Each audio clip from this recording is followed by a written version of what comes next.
And we going some, all the big people, some,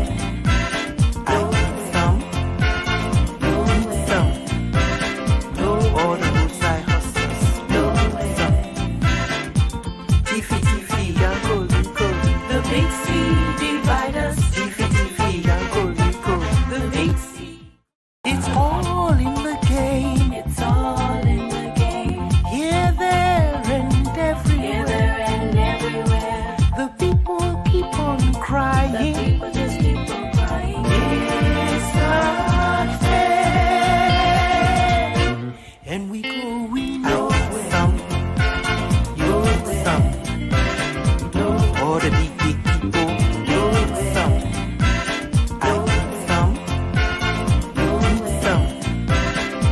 all the roadside hustlers, some, Tiffy, Uncle Rico, The big sea divide us. Tiffy, Uncle Rico. The big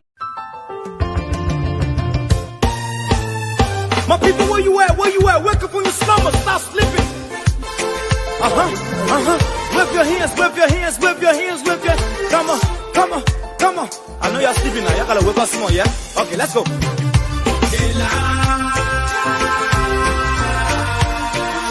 The people fool us.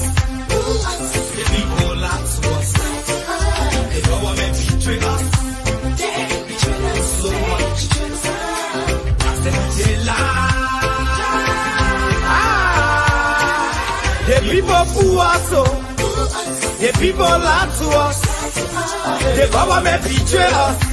They can lie, they can steal, they will not know. I said we tired with their lies.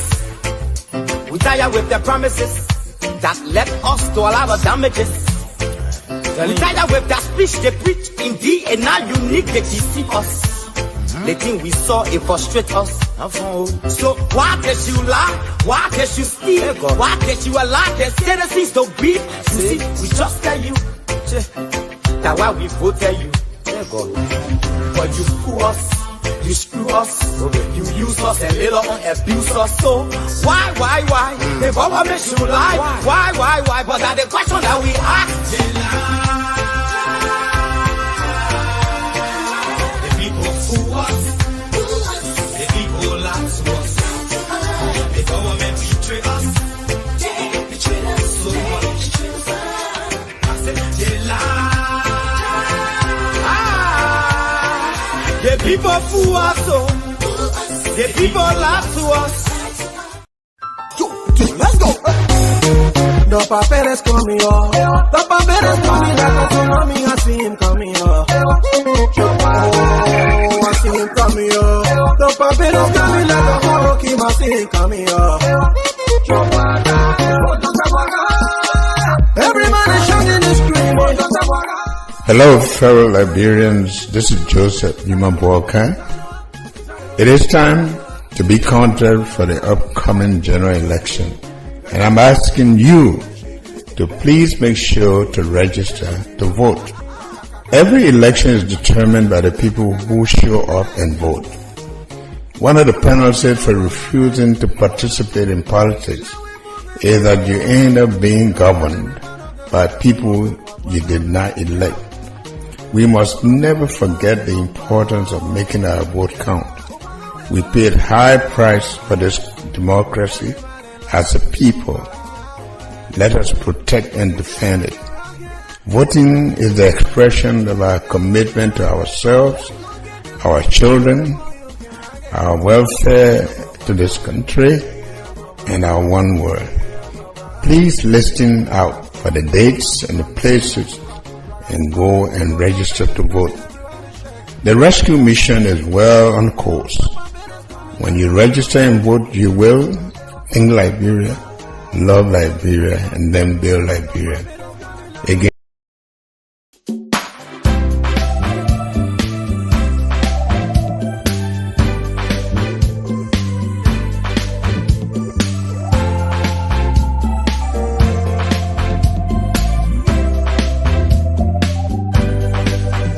If you happy with the way things are, then go and register to vote.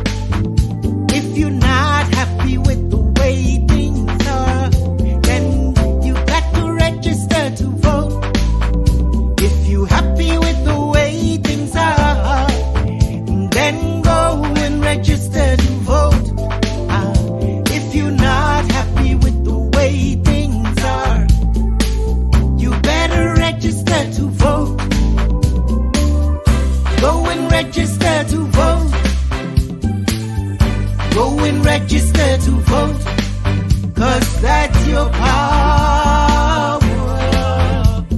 Your power.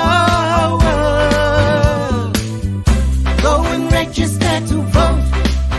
I said, go and register to vote, 'cause that's your power. Your power is in your hand. Don't just sit there wasting time. You got to register to vote. Your vote is your future. You don't wanna be a loser. Don't just sit there wasting time. You got to register to vote. Your vote is your future. You don't wanna be a loser. Go and register to vote. Go and register to vote, 'cause that's your power. Your power. Go and register to vote. I said, go and register to vote, 'cause that's your power. Your power is in your hand. Bassa, Nimba, Lofa, Magibi, Reverses, Sino,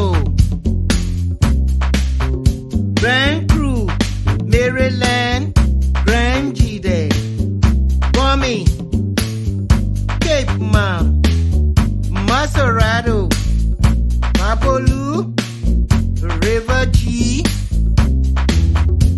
and Bong. Registration period 20th of March to May 11th. 20th of March to May 11th, 2023. Go and register to vote. Go and register to vote, 'cause that's your power. Your power. Go and register to vote. Give me a form.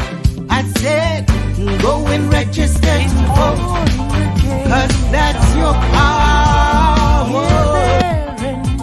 Here, there, and everywhere. The people keep on The crying. people just keep on crying. It's not fair. And we going nowhere. Nowhere. All the big people.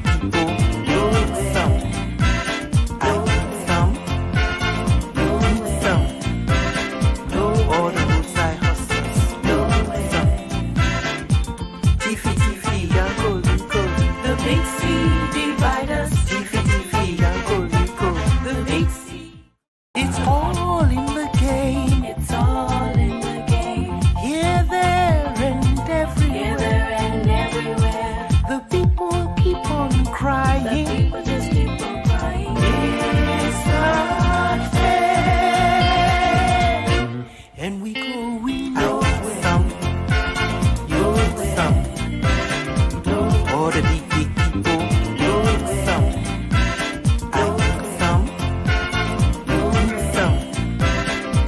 All the roadside hustlers. Tiffy, Tiffy, Yanko, Rico. The big sea divide us. Tiffy, Tiffy, Yanko, Rico. The big sea. It's all in the game. It's all in the game. Here, there, and Here, everywhere. there, and everywhere. The people keep on The crying. people just keep on crying. It's not fair. And we going nowhere. All the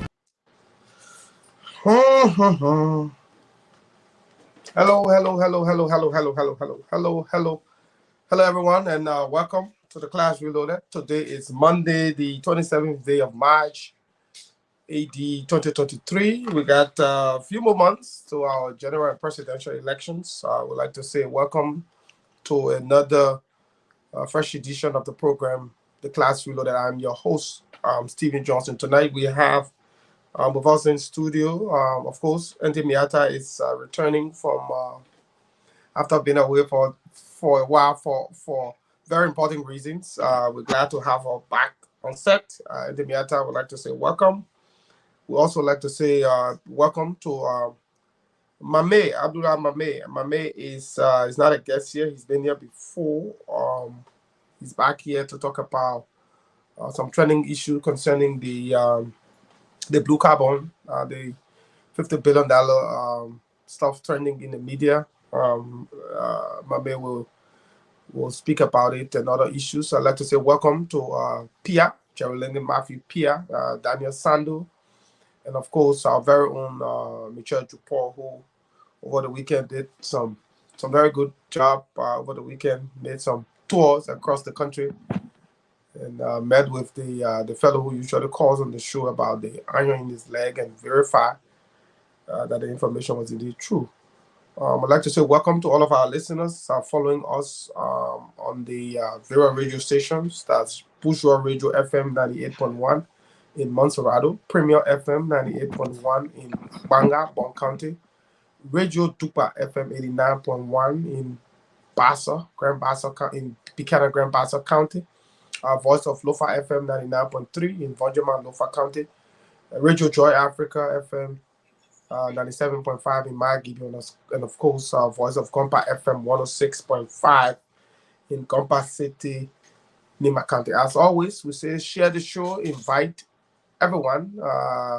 We'll be checking to see how much of a share we have. Let me also recognize those who've shared the show and invited others. I'd like to recognize Praise, Samuel Salibasa, Luis Yacia, Edwin J. Meyer.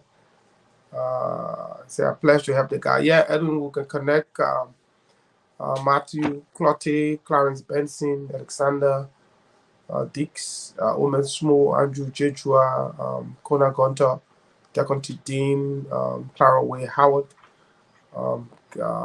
Patricia Verdia, Victoria Faconia, Amos Derrick. I see Stanley, Jeremiah Goba. I'm watching from Minnesota. Soma Pascal, Joseph Liddy, James Oka, John Oka Pierre, Honest Don, Philip Sent.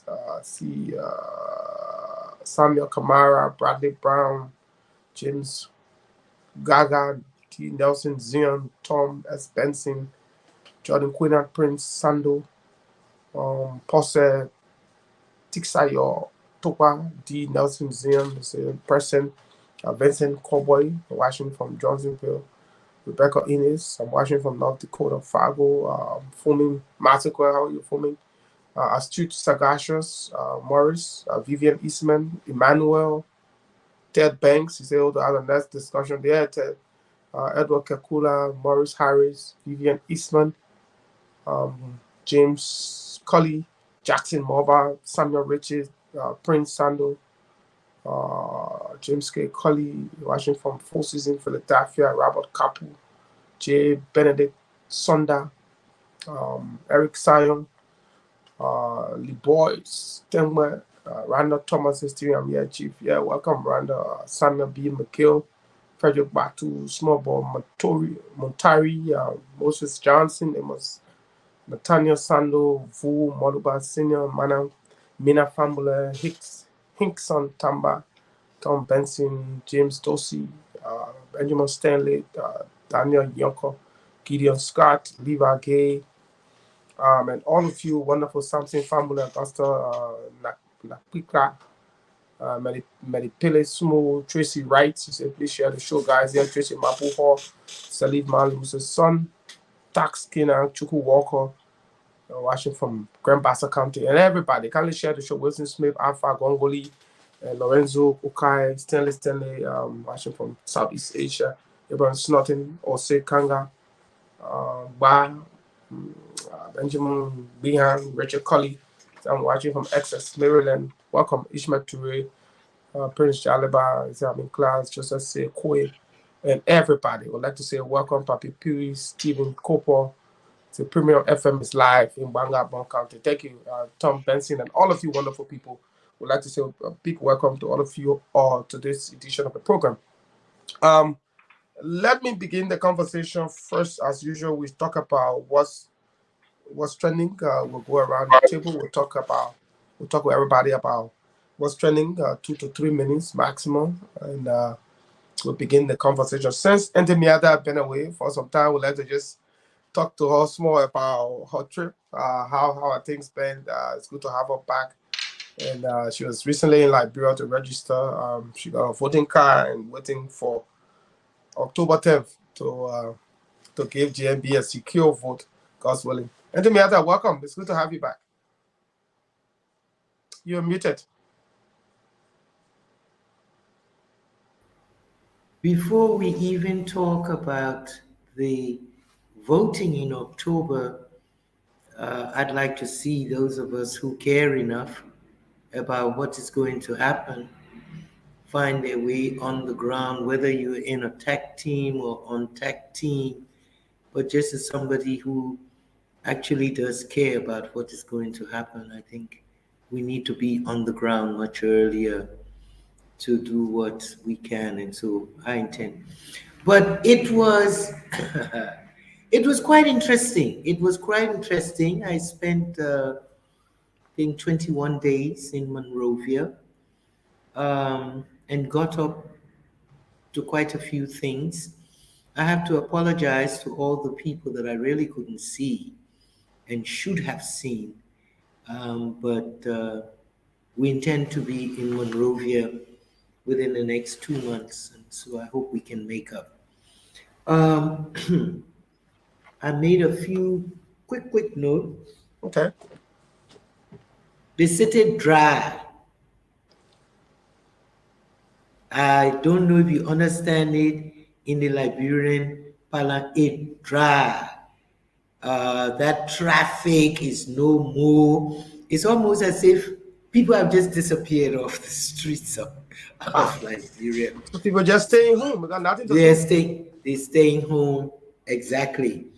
And then for those of us who are getting in taxis or cars, man, there's a competition for the roadway, the kekes. The kekes own the roads now. Motorists got to move because their vehicle is more expensive than the kekes. And the kekes are like kamikaze. That's what I noticed about them. I mean, I'm in the car and I'm doing this because you're afraid the keke is coming to hit you or whatnot. And along with this,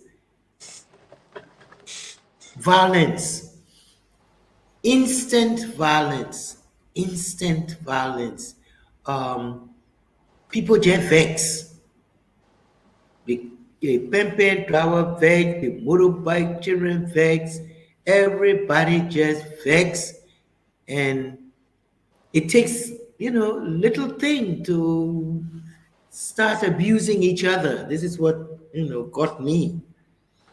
And I was looking forward to the voters registration because that was one of my main purpose for being there.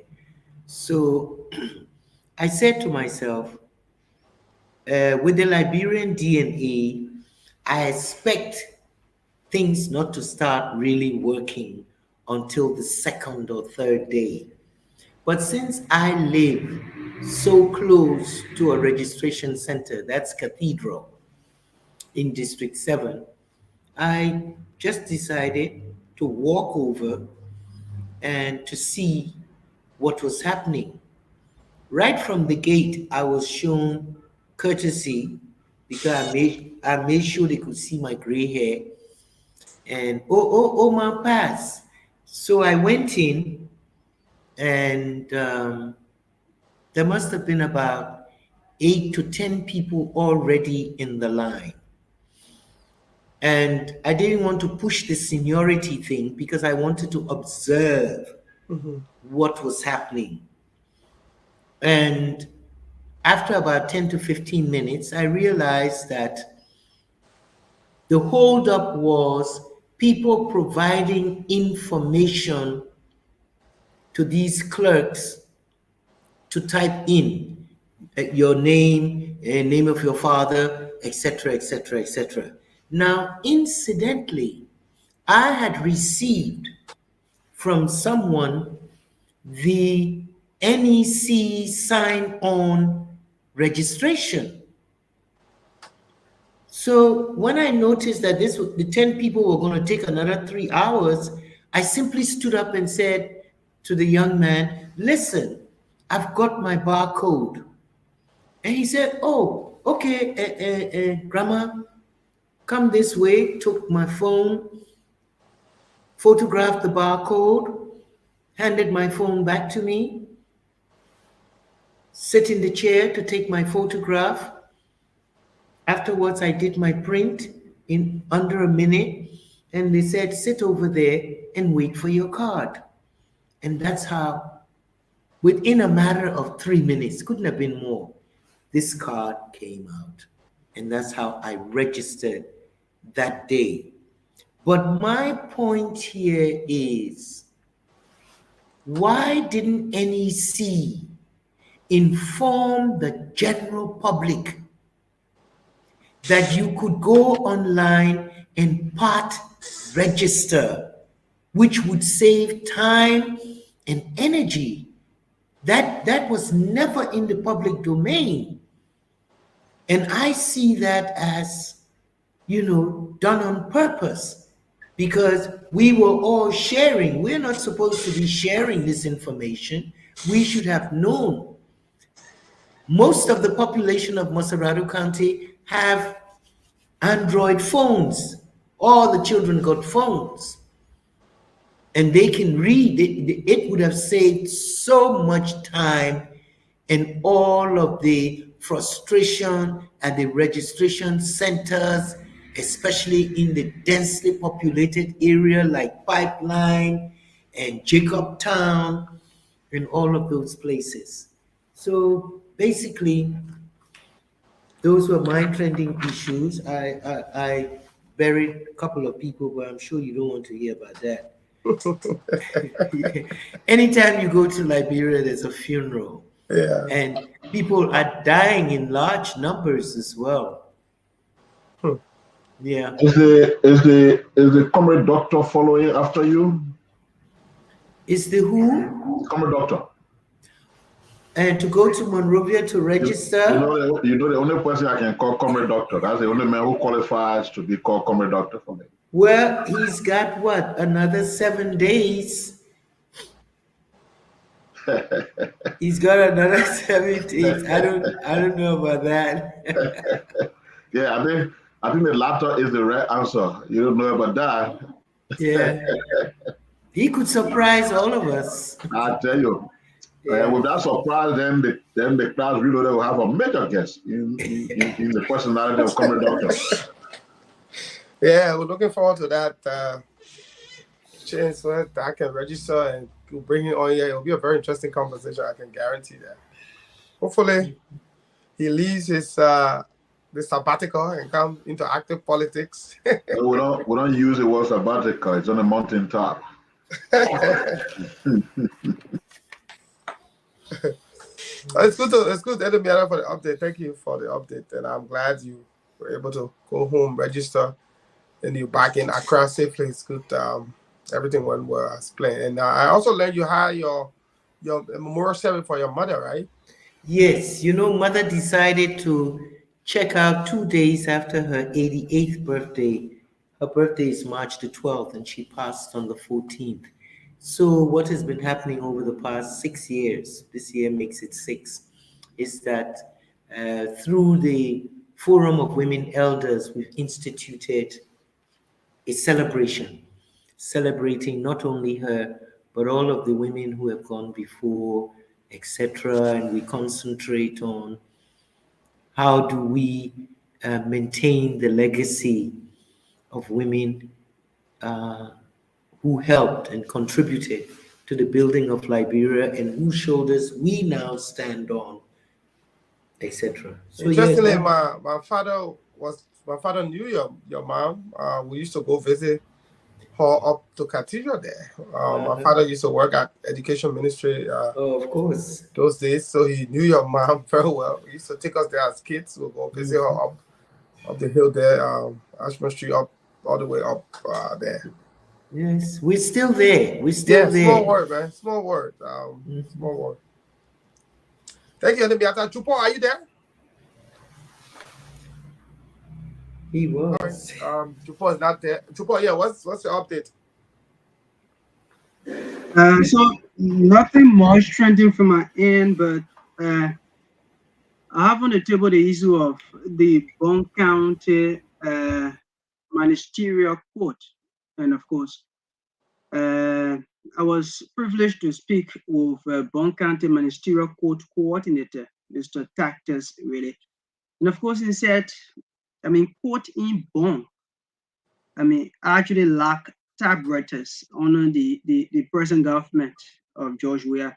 Because he said since the Excellency Ellen Johnson Sirleaf left power, the typewriters that she left with the court are the ones they still using up to present. And it will interest you to know that courts in Bonk are being placed in market buildings. Yes, like the Zowinter Ministerial Court, it is in market building. And normally during market days, those people usually close down for the people to sell their goods, and then they resume as soon as the market is over. And he said, it is actually, studying their work in the central side of the country. Mind you, we have the regional court, wherein we cater to both Bonk, Lofa, and of course Nima counties. But they cannot actually live up to, what exactly they were actually placed there for. Wherein they don't even have the moving object. I'm talking about vehicle, those logistics to actually have their work done properly. Instead, they actually lack them. In fact, if you carry your case to the court, like one farm, you actually be sent to get your sheet so that they can actually have your statement jotted down on it. Instead, the conditions actually stored in their work, and he used the medium to call on the central government and to actually come to their aid, like the Batala Ministerial Court, the Zowinter Ministerial Court, and several other courts. And say courts that are currently in market building, and the government is like abandoning them, not a cent they are getting from the government. They are using their own padan to actually pay for the little slot they are currently occupying. So he said the government should actually come to their aid because it is actually terrible for them. So that's a trending issue from Thank you. Thank you, Chupo. Jerry?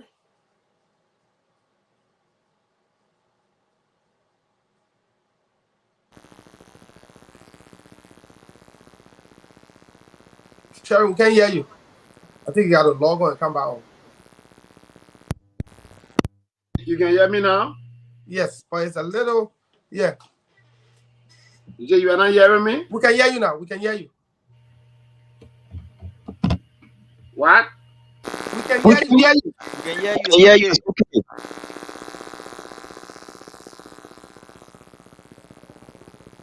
Okay. We can hear you again. Log on and come back. I don't know what is going on. Log on and come back in. Log on and come back in.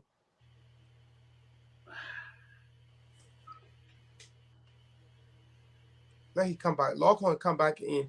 Jerry got to log on and come back in. We're not getting it. Let me go to Daniel, and then Ambula, and then Pia. So Daniel, what's trending?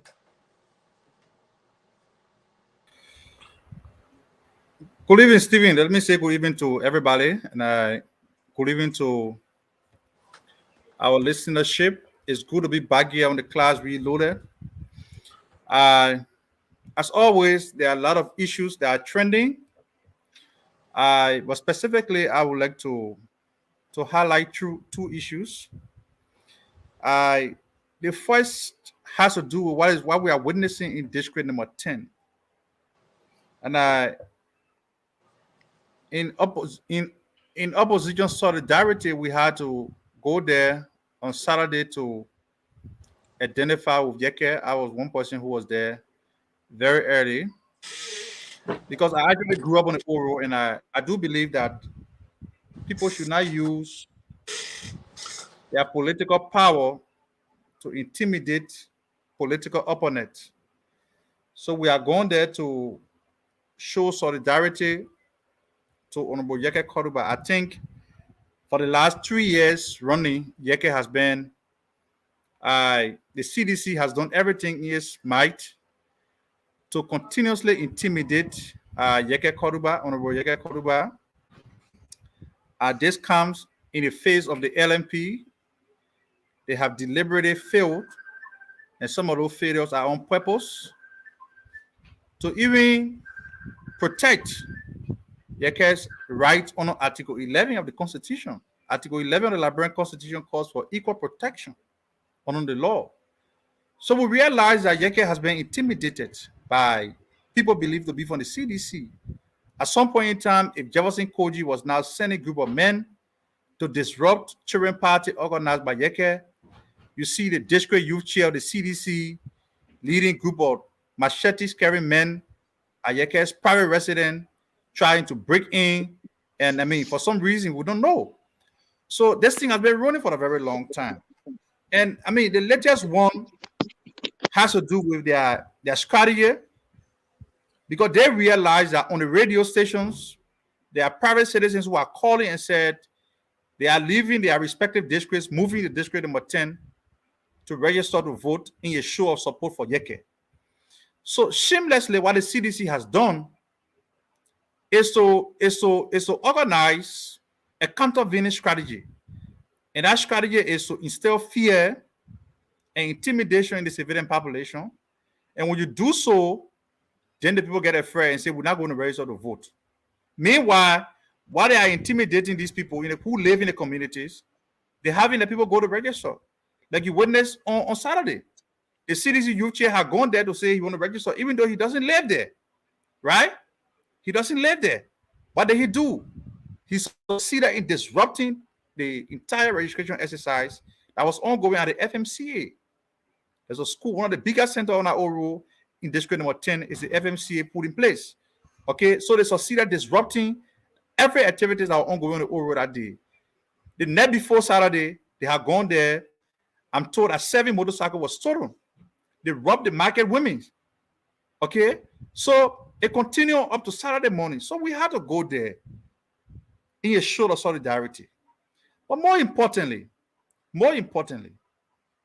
I do believe that the CDC as a political party has found it very difficult to transition from a radical political movement to a governing mechanism where you have your former political party, you radicalize the people in the name of politics, but then when you win an election, it's time to govern. I've never seen a ruling party so reckless like the CDC. Of course, as Liberian citizens, we all have that fiduciary responsibility to protect the peace. But above everyone else, the CDC as a ruling party has a constitutional obligation to ensure that there's peace and stability. Because George Weah will not be president if there's disruption all across the country. So it is absolutely unimaginable that people within the ruling party will be the one leading the way for violence and protests across the country. And and this thing about trying to intimidate the voting population, trying to corner people, into fear or submission, it's not going to work. It's not going to work. So even as we're doing that, we went, Honorable Dillon, Mo Ali, all the opposition figures were assembled at Yeke Place. Stephen, guess what? The young people will go to register and they will bring their voting card. I posted a video on social media. Yeah, I saw it. They bring the voter card, they bring the voter card and show it to Yeke and say, the people fighting you, but we have gone to register. Here's our voting card. So that's how much the people support Yeke. I'm not saying this to point out two things: that the CDC does not deserve any opportunity for re-election. Why? Because they don't have the simplest idea about governance. They don't know how to govern. The CDC is only a political party that is supposed to be in opposition continuously. Because you cannot be a political party, even as you win election, you begin to do those things that opposition parties will be doing. We were in opposition for Erin 12 years, George, we are 6 years. We are the ones who will be so angry and leading protests all across the country. But how can your party be in charge? Your party is a ruling party, and every day you are leading protests. You are disrupting the peace. So we are only using this medium to appeal to Liberians. The CDC is so used to being opposition. That's why you see over the last 6 years, they have found it very difficult to transition from a radical political movement in opposition to a ruling party. All of the things you see point to that effect. Okay? So we're having this conversation. Why? Because we have a very unique opportunity at hand. No matter the level of intimidation they have instilled, I mean, in the community, the fear they try to instill in the voting population, people still turn out to vote. And interestingly, those will go to Yeke and show their voting card in a show of support. Thank you. That's resilience. That's resilience. The next thing I want to talk about here, the voter registration is ongoing across Moserado County. I know across other counties, but particularly Moserado County. What I do see in Moserado County, the remaining 7 days is somewhat infinitesimal to even exhaust the number of persons that are yet to register. I have a polling center right beside my place. The turnout on a daily basis is very mammoth. And I don't know, for some reason, not going to assign a single machine to a polling place or registration center. So that is also part of the delay. Because if, like I said the other day, if you have a single person taking 5 minutes to process a single individual, if you do the mathematics, you're only going to be able to register about 97 persons per day. Okay? So I think the need to extend the exercise in Moserado County has become even more, unavoidable. NEC need to see reason to do that, because you're talking about almost 2 million people in Moserado County. You need to get people the ample time to register to vote. What I do see over there across the county, I think there's a slow pace of the registration exercise. There are people who go to the places 3-4 times. They say, go come back, no query and everything. Everything has stalled the process. So they need to also consider that and extend the time in Moserado County. I don't know about what happened in Bomi, in Bapuru, and other places.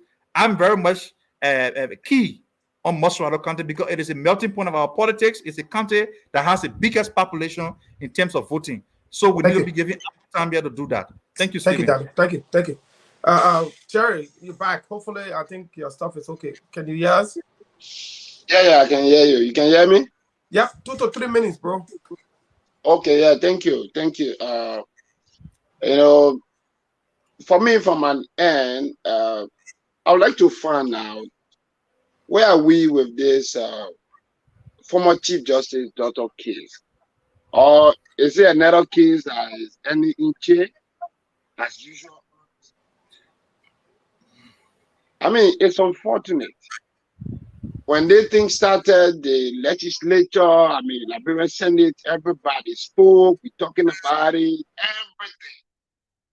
But today, human life that was lost, we can't talk about it. But Ministry of Justice Commission autopsy, we can't hear anything. We do not know. All of the plans they put it together, maybe to go against the lady. But they should not be in a civilized democratic society where you talk about them. Some people say, oh, the president was out of the country and all of that. But there are so many, when some accident took place on the highway, immediately the president and government issued statement. But on this matter, what kind of country are we building on a George Weah? That if somebody died, it seems with all the deaths, you go low, they play with it. You go low because maybe government, that's why somebody asked me, I said, government stand accused on all of these unexplained deaths. You cannot go and you have the security. We are going to elections. We are going to elections. We have the police. The security of our country is in the hands of these people. So if something happens and we cannot get to the bottom of this, it's something that is really troubling. You know, I'm asking myself, so this thing is another 7-day story that when this one happened to you, they just make noise about it, and then later on we forget about it. That is really sad. We need to stand up and ensure that this matter is brought to its conclusion.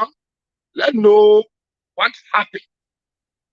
What is going on? Where are we? The Liberia National Police, the Ministry of Justice, everyone, the government owe us explanation relative to what happened at the place. Whether the autopsy report is telling us who did the killing, or what is the report? What's going on? Where do we live from here? And my second issue is like what Daniel was saying. The entire registration process, all of the violence that going on, sometimes NEC will pretend that they coming up with statements. The National Elections Commission must know that this election, we are not taking it for fun, and Liberians are monitoring, international partners are monitoring all the violence meted against Yeke. I wonder some of our friends can understand that this country is the only country we have. You can be a ruling party and be initiating violence because you have police behind you. That's why when I listen to some news, they say, oh, police fire, tear gas, and sedition. It can be true. Sedition passed by the police. When Yeke group decided to counter, that's the time the police decided to fire tear gas. Honor your watchful eyes. Then shamelessly, before Modu then decided to say they're coming out to issue statement, what they are playing with, they listen to Yeke. We may not like some of the ways that maybe Yeke, outbursts and the level of provocation can make him talk, but you can't push somebody so hard to that level. Why are you acting like Daniel said? Why are you acting like opposition? We're supposed to be in the streets when they were here toting caskets. Nobody beat anybody. Yes, if you went against the law, they invite you to go and answer 1 or 2 questions. It cannot be equated to the madness that we are going through. So the Election Commission, the security apparatus should not give room to conflict. This is a country. Some of us, 14 years were extracted from our activities. 30 seconds. We were way inside of their struggling. So you can't be going to a major elections and expect yourself to sit and see all these things until they escalate. People trucking all around the Election Commission can't say anything because the modus operandi of the CDC is violent. They are the ones that are trucking people, telling students that are paying high school student money, they should go register. They've said it. That even if Georgia loses an election, but Yeke should also lose the election because I know we are going to lose. So the CDC banned on making sure that Yeke is not elected. And that's why the Election Commission is aware. So all these things that they are... Let me hold you there. Let me hold you there, Jerry. Okay. Thank you. Let me go to Mame and then Pia because we've got almost an hour on trending issue. Mame and then Pia. So let's just talk briefly, 2 minutes. Let's move to our major topic. Yeah, I thought about it. But talking about the trending issues, I observed that both Daniel and Jerry, the conversation is around crying foul with the Elections Commission. And one thing I wanted to point out is the opposition is contributing to the continuous violation or the continuous tightening of the possibilities to cheat the opposition. There are times where incidences occur, the evidence available, and the opposition just allow it to slide. The tendency to allow these things to just go, and when they happen again, we gather together and go and in solidarity visit to the candidate is not the solution. In Looking Town, we saw the violence. We saw the perpetrators. We saw them on video. We saw their pictures. People identify where they were living. Nobody paid the price for what happened. Right after the election, everybody quiet. 2 weeks after, quiet. We saw pickup filled with machetes. The license plate of the pickup was captured. It could be traced to the owner. Nothing happened. The election that brought Senator DeLong, we saw on Spoon TV, people were captured with marked ballot papers. They were captured in a pickup with marked ballot papers. The police arrested them, took them to the police station on camera. Right after DeLong was announced the senator, there is no outcome. That was the beginning of stopping any fraud in an election in Liberia.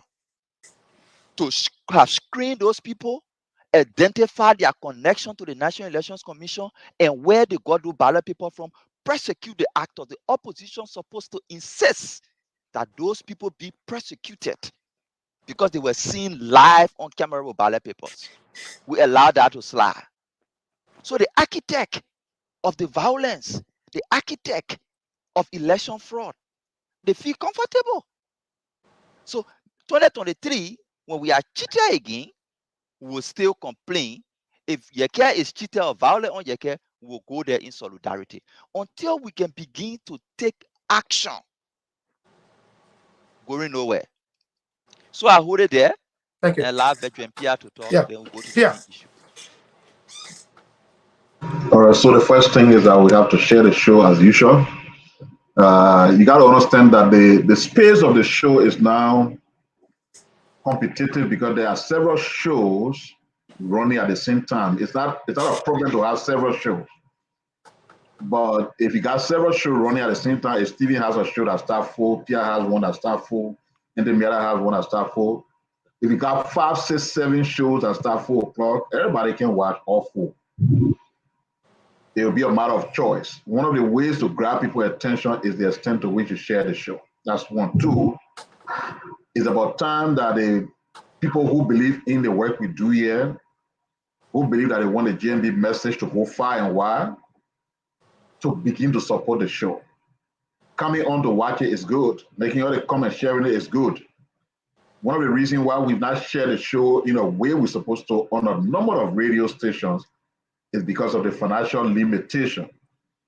If you support what is taking place, begin to put your money where your mouth is, as people say, I'm correctly saying that, or something like that. So nobody needs to come and say, oh, today we're raising funds. I think I noticed that what Steven decided to put a cash out because you watch most of the other podcasts, every time they come on, they cast that information there, Zelle is there, individuals who want to support it. So if we're taking the 2023 election serious, and we believe what is being done in the class is an integral part of leading us to victory, then we got to show that in our support. Having said that, quickly, let me just run. The vice president of the US, the second highest official of the country, is on an African tour. And I realized she took just 3 countries, Ghana, Zambia, Tanzania. I maybe Ghana, I got a small doubt, but Zambia and Tanzania are doing exceedingly well. Those are countries on the right track. Their leaders are real progressive and revolutionary leaders who are putting the pieces together and allowing those nations to make progress. But isn't it a shame, Steven, that if the second highest ranking person of the US government is being sent to Africa and they're picking one country from West Africa, wouldn't you think that it ought to have been Liberia if we're doing the right thing? Sure. Ghana is a British colony. Nigeria, all those countries are British colony. The person who's supposed to be the stepchild of the US is Liberia. And you're not even consider doing such a visit. Maybe the only one under the Biden administration until our election is over. If these things don't concern our people, and when our president comes to Washington and takes selfie, we think that's it. We got to start fooling ourselves. We're all the way in the back seat as far as the US is concerned. Ellen Johnson said he had 2. 1, Bush traveled to Monrovia. Then she came to Obama. So much so that she was tired when they had the African Leaders Summit. She sent of vice president.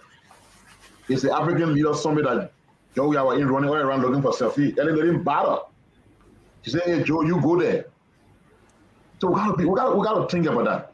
There's something Front Page Africa Public, and I've been thinking about it throughout. I think it was a yesterday edition. It said the long wait of Joseph Boakai to name his running mate is disintegrating the opposition bloc. I've been trying to wrap my head around it, and I don't know how to. So Joe Boakai is an opposition leader who belongs to one of the parties, the Unity Party. You got Ellis Cummings, you got Tiawan Gonglo, you got other people. How the paper derive that headline that says the delay of one of the parties to name running mate is disintegrating the opposition? Why is the paper or anybody else, or the people who've been crying about Joseph Boakai running mate, why are they not concerned about Cummings? Why nobody talking about when Cummings will name his running mate? Why nobody's concerned about when Gonglo will name his running mate? All of a sudden, Joseph Boakai alone not naming his running mate is disintegrating the opposition. How? What is the relationship between what's supposed to happen in Unity Party and ANC? Or Tiawan Gonglo and LP? It's hurting my head. I try to make sense of the article. I tried my head hurting me, pounding. I can see the logic. The only thing I thought on small when I was thinking about it, I said, oh, okay, maybe Joseph Boakai is the front runner. So everybody got to be concerned about him to the extent now that his not naming running mate, quote unquote, is disintegrating the opposition. Black. Maybe if you say disintegrating the Unity Party, maybe you're saying something. But all the other factors that are coming up of recent, then maybe I will see small sense. But how does that disintegrate the opposition black? Stevie, you got to help me on as we I know the answer. Oh, okay, maybe you have been saying you know the answer. And then maybe the final thing I'd like to talk about, which are, man, look at Roman, so I don't want to pay attention to him, but we got to be concerned. So Lone Star plays tomorrow. And they play South Africa. Thank God they went to South Africa, they drew 2-2. And we got to celebrate the corner. But if you ask me, since I watched the whole game, I think we barely survived on loss. Well, lucky. Well, very lucky. We didn't do it. In fact, we didn't come from down 2-0 to do it. Was that purely luck. The playoff playing, everything was bad. Now they're going to Monrovia, but we should be doing everything to see whether we can at least beat South Africa and look forward to see what happens in the rest of the game. Then I see all on social media that all of a sudden champ we are supposed to be playing for Lone Star. How is that possible, Stevie? What's your football in the champ we are playing anywhere that is going to put you on Lone Star? That is true. I don't think that is true. No, man. I think Keita can be. Don't say that. In your country league, when it's a job when a move out of play, you get a job that tells Keita say champ you play, Keita will say no. Keita would not be stupid to do that. I won't believe Keita. How can Keita go against the president? Was Stevie the amazing Jesse Junior with the national team as we speak? Yeah, maybe that way. Let me go one more, man. Let me go one more. The reason why people are concerned, Stevie, after calling in champ to training, then the most valuable player of your national league, who is one Seki, is dropped. When everybody knew he's supposed to be on the team. Sidiki or so. So people are tempted to think you're dropping the most valuable player of your national league to make room for the president's son. And that would be a disaster if that happens. Zimbabwe, that's supposed to be in the same zone with Liberia, was suspended, right? Yeah. That's the reason why you got 3 teams in that zone because of political interference.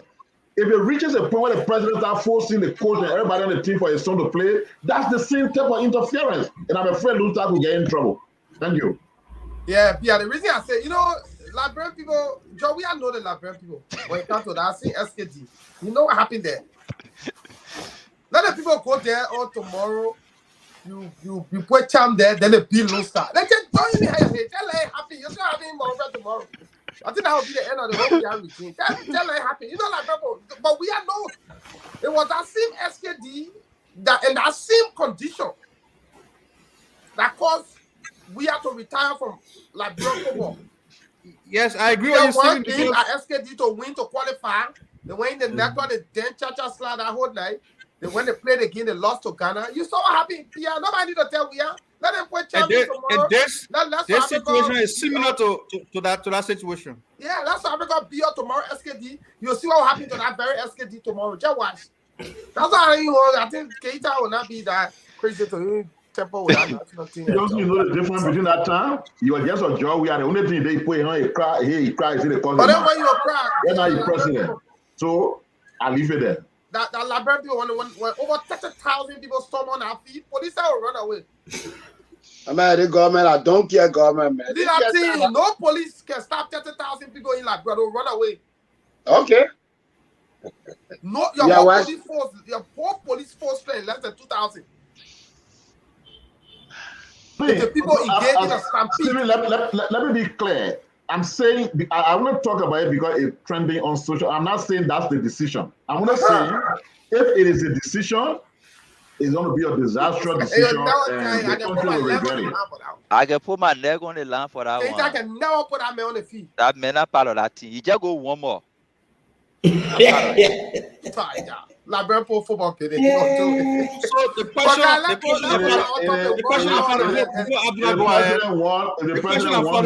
can anybody just won the national team? If the president wants his son to play for Lone Star, let him take the one that in America because he playing a little bit better football. That man want to play. That man won. Not Cham who passing around drinking alcohol and womanizing.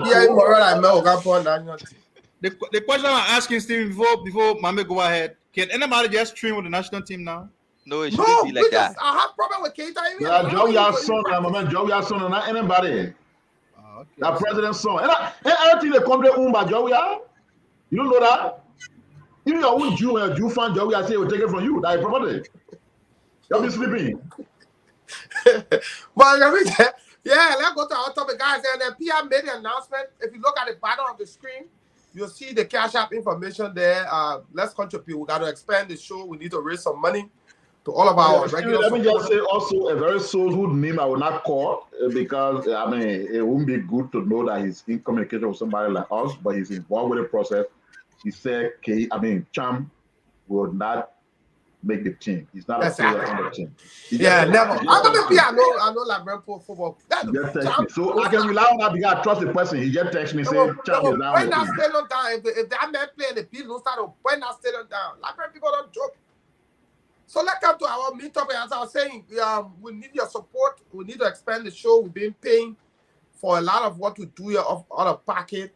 Thanks to all of our other major donors and contributors like Senator Yombli Kanga Lawrence, Senator Prince Moy, Senator Steve Zago, and everybody who've been helping us. We'd like to appreciate them, and also our supporters who've been helping also. But we need to move to bigger radios, to other radio stations as we move towards election. We need to cover more mileage. We need to cover more real estate. We need to cover more land space.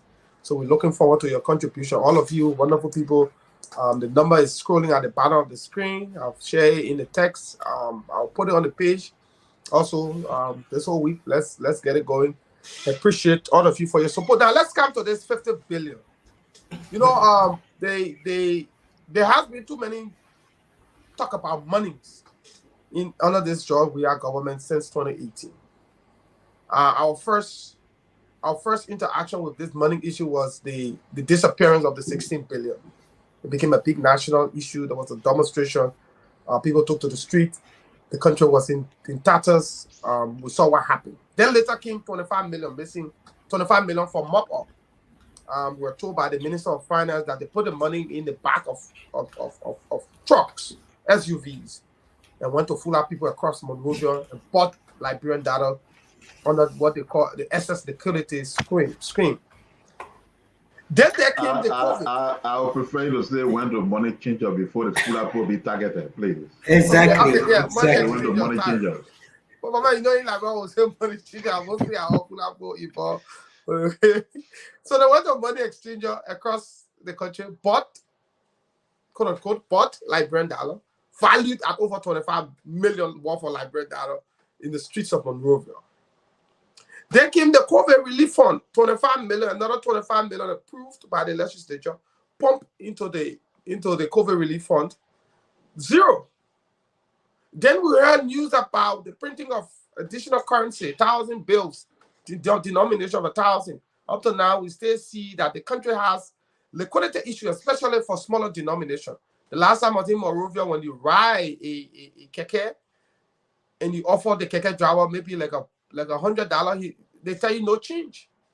If you pay $50, he says no change. He doesn't have small denomination of the currency. But now that's from the domestic front. Now, from the international front, we've seen and we've read many times from this government about funding coming to Liberia. Just the walk-up in 2022 last year, November, the government said that it received 50 million from Hungary at the walk-up, when we went at the walk-up. The government said they received 50 million from Hungary.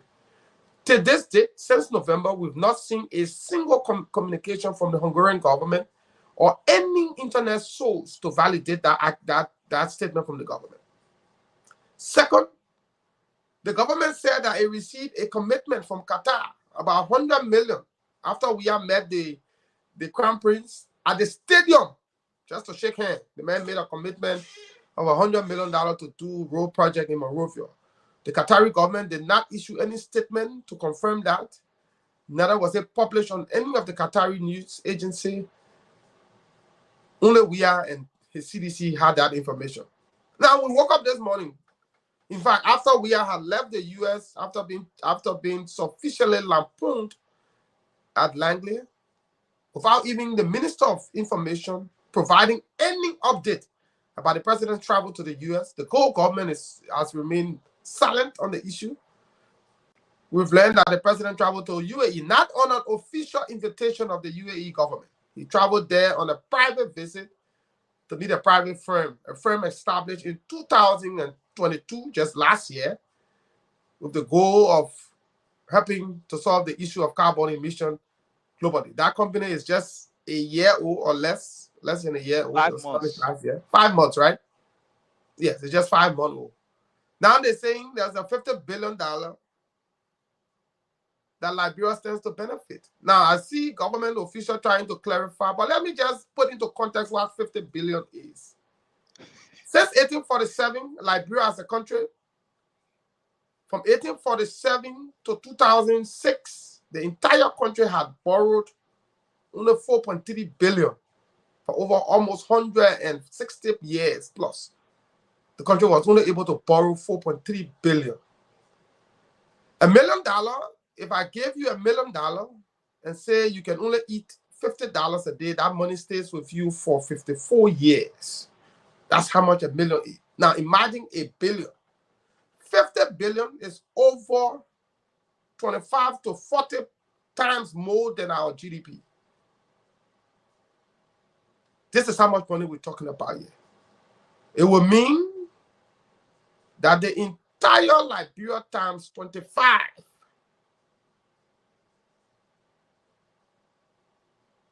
and then the Mame is here to talk about this. She made some research on it, so let him talk about what he knows as at yet on this whole $50 billion news, and then from there we can pick up the conversation. So Mame, this is you can go ahead with the conversation. Yeah, thank you, Stephen. Before going to the meat of the issue, I just wanted to just give a background of my understanding of the topic. For the last 2 years, I work in the blue carbon sector. I worked specifically with seaweed and specifically with the Safe Seaweed Coalition. I'm an ambassador of the blue carbon. I've published about the blue carbon and the seaweed. So when there are a lot of companies emerging because of the potential of the blue economy, a whole lot of companies are emerging. Yeah, America approved trillions of dollars to go there. So most exactly. The World Bank and everybody now have aquatic resources on the blue carbon, seaweed, and the rest of the other things. That's where I've been working partially with my full-time job on agriculture and food security. So I know a whole lot about this company specifically. The story that blue carbon, so the company is named after the economy, so they call it blue economy. So it named itself Blue Carbon. That's the name of the company. There is absolutely no truth. It is a blatant black lie that the Blue Carbon has a $50 billion fund from which the government of Liberia and every other government is supposed to benefit from.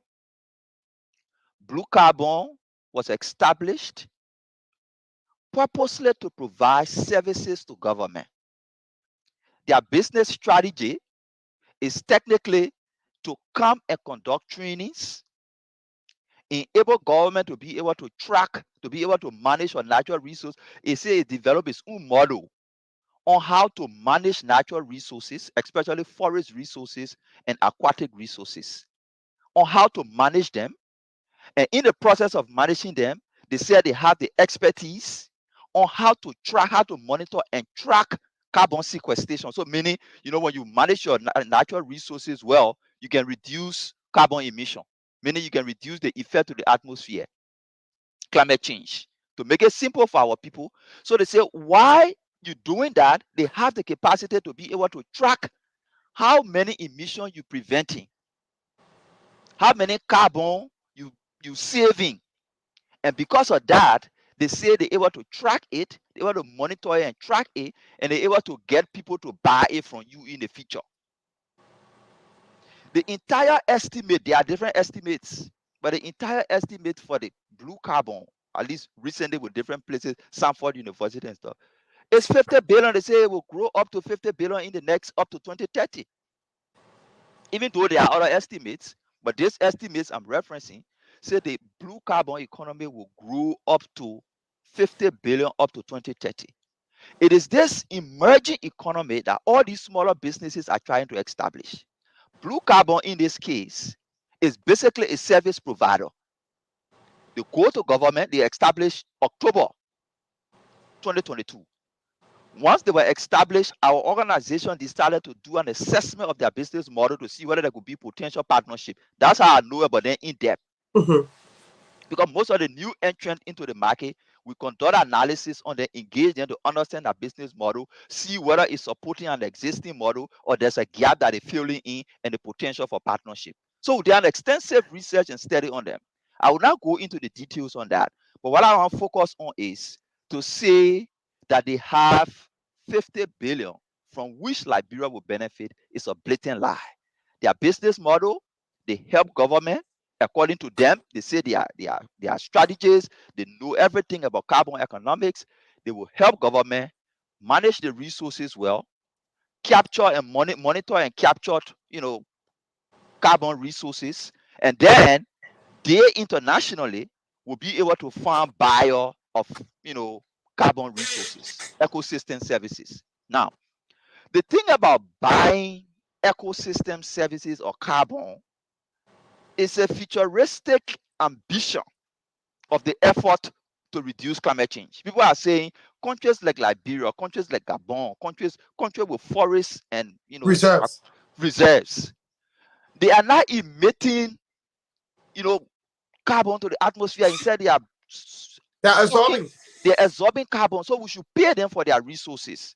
We should pay them for helping us to keep the climate clean. So that when we pay them, then they'll be able to manage it well. This company now is coming in between several other companies to say, oh, okay, I can help the government, train them so that they're able to manage it well. I have technology, I have resources, I can train them on how to use the resources to capture their carbon, to calculate and capture their carbon sequestration, and then I can be able to link them to buyer in the future. That is the model of the business. Newly established business does not have any carbon fund. So what it's doing is it has managed to establish this same relationship with other countries. Tanzania. And for them, they travel to Tanzania to go and sign their agreement. Zambia, they go into Zambia and sign their agreement. Papua New Guinea, they sign. If you read all the agreement they sign with these countries, everything is the same. Read the press releases these countries issue. They tell you that they enter into the agreement with this company to help them manage resources, monitor and capture carbon ecosystem services, carbon resources, and in the future to help them maybe sell it. They even specific with a number of foreign resources they will help them to manage. What they get them to get in return is if they manage it with you well and they manage to get client to buy, they can sell on commission. But this current contract is a non-binding contract. In fact, it's just an MOU. It's an MOU. It's a non-binding MOU on both parties. That's the reason why it's not even going to the legislature. Because it's non-binding. Now, people decided to mislead the public. They took the Qatari government, because the Qatari government has its own climate fund. It has an ambitious climate fund. They're supposed to be hosting the next COP. So because they're hosting the next climate conference, they have an ambitious climate fund that says they will spend up to $50–60 billion on climate change projects across the world. So what Tue and other people did was, since they were in Qatar, they just wrote a story and say Qatar and Liberia signed Liberia to benefit from $50 billion climate deal.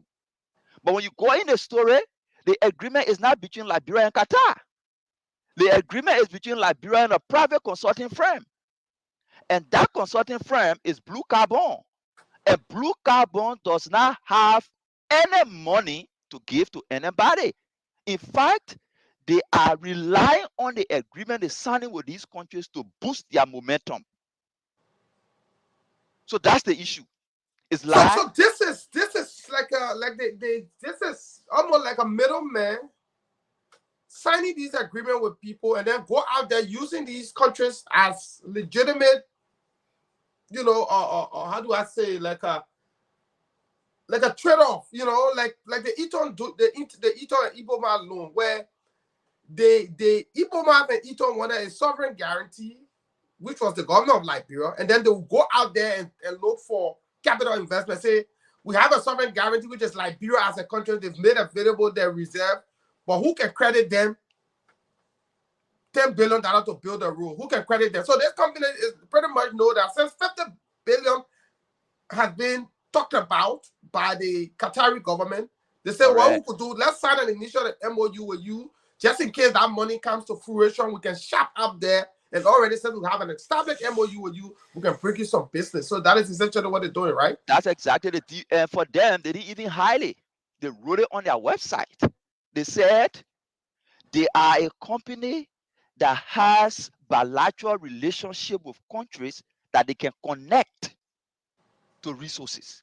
So up to now, they have few bilateral agreements. So they're trying to add up those bilateral agreements so that they can use it as a marketing tool.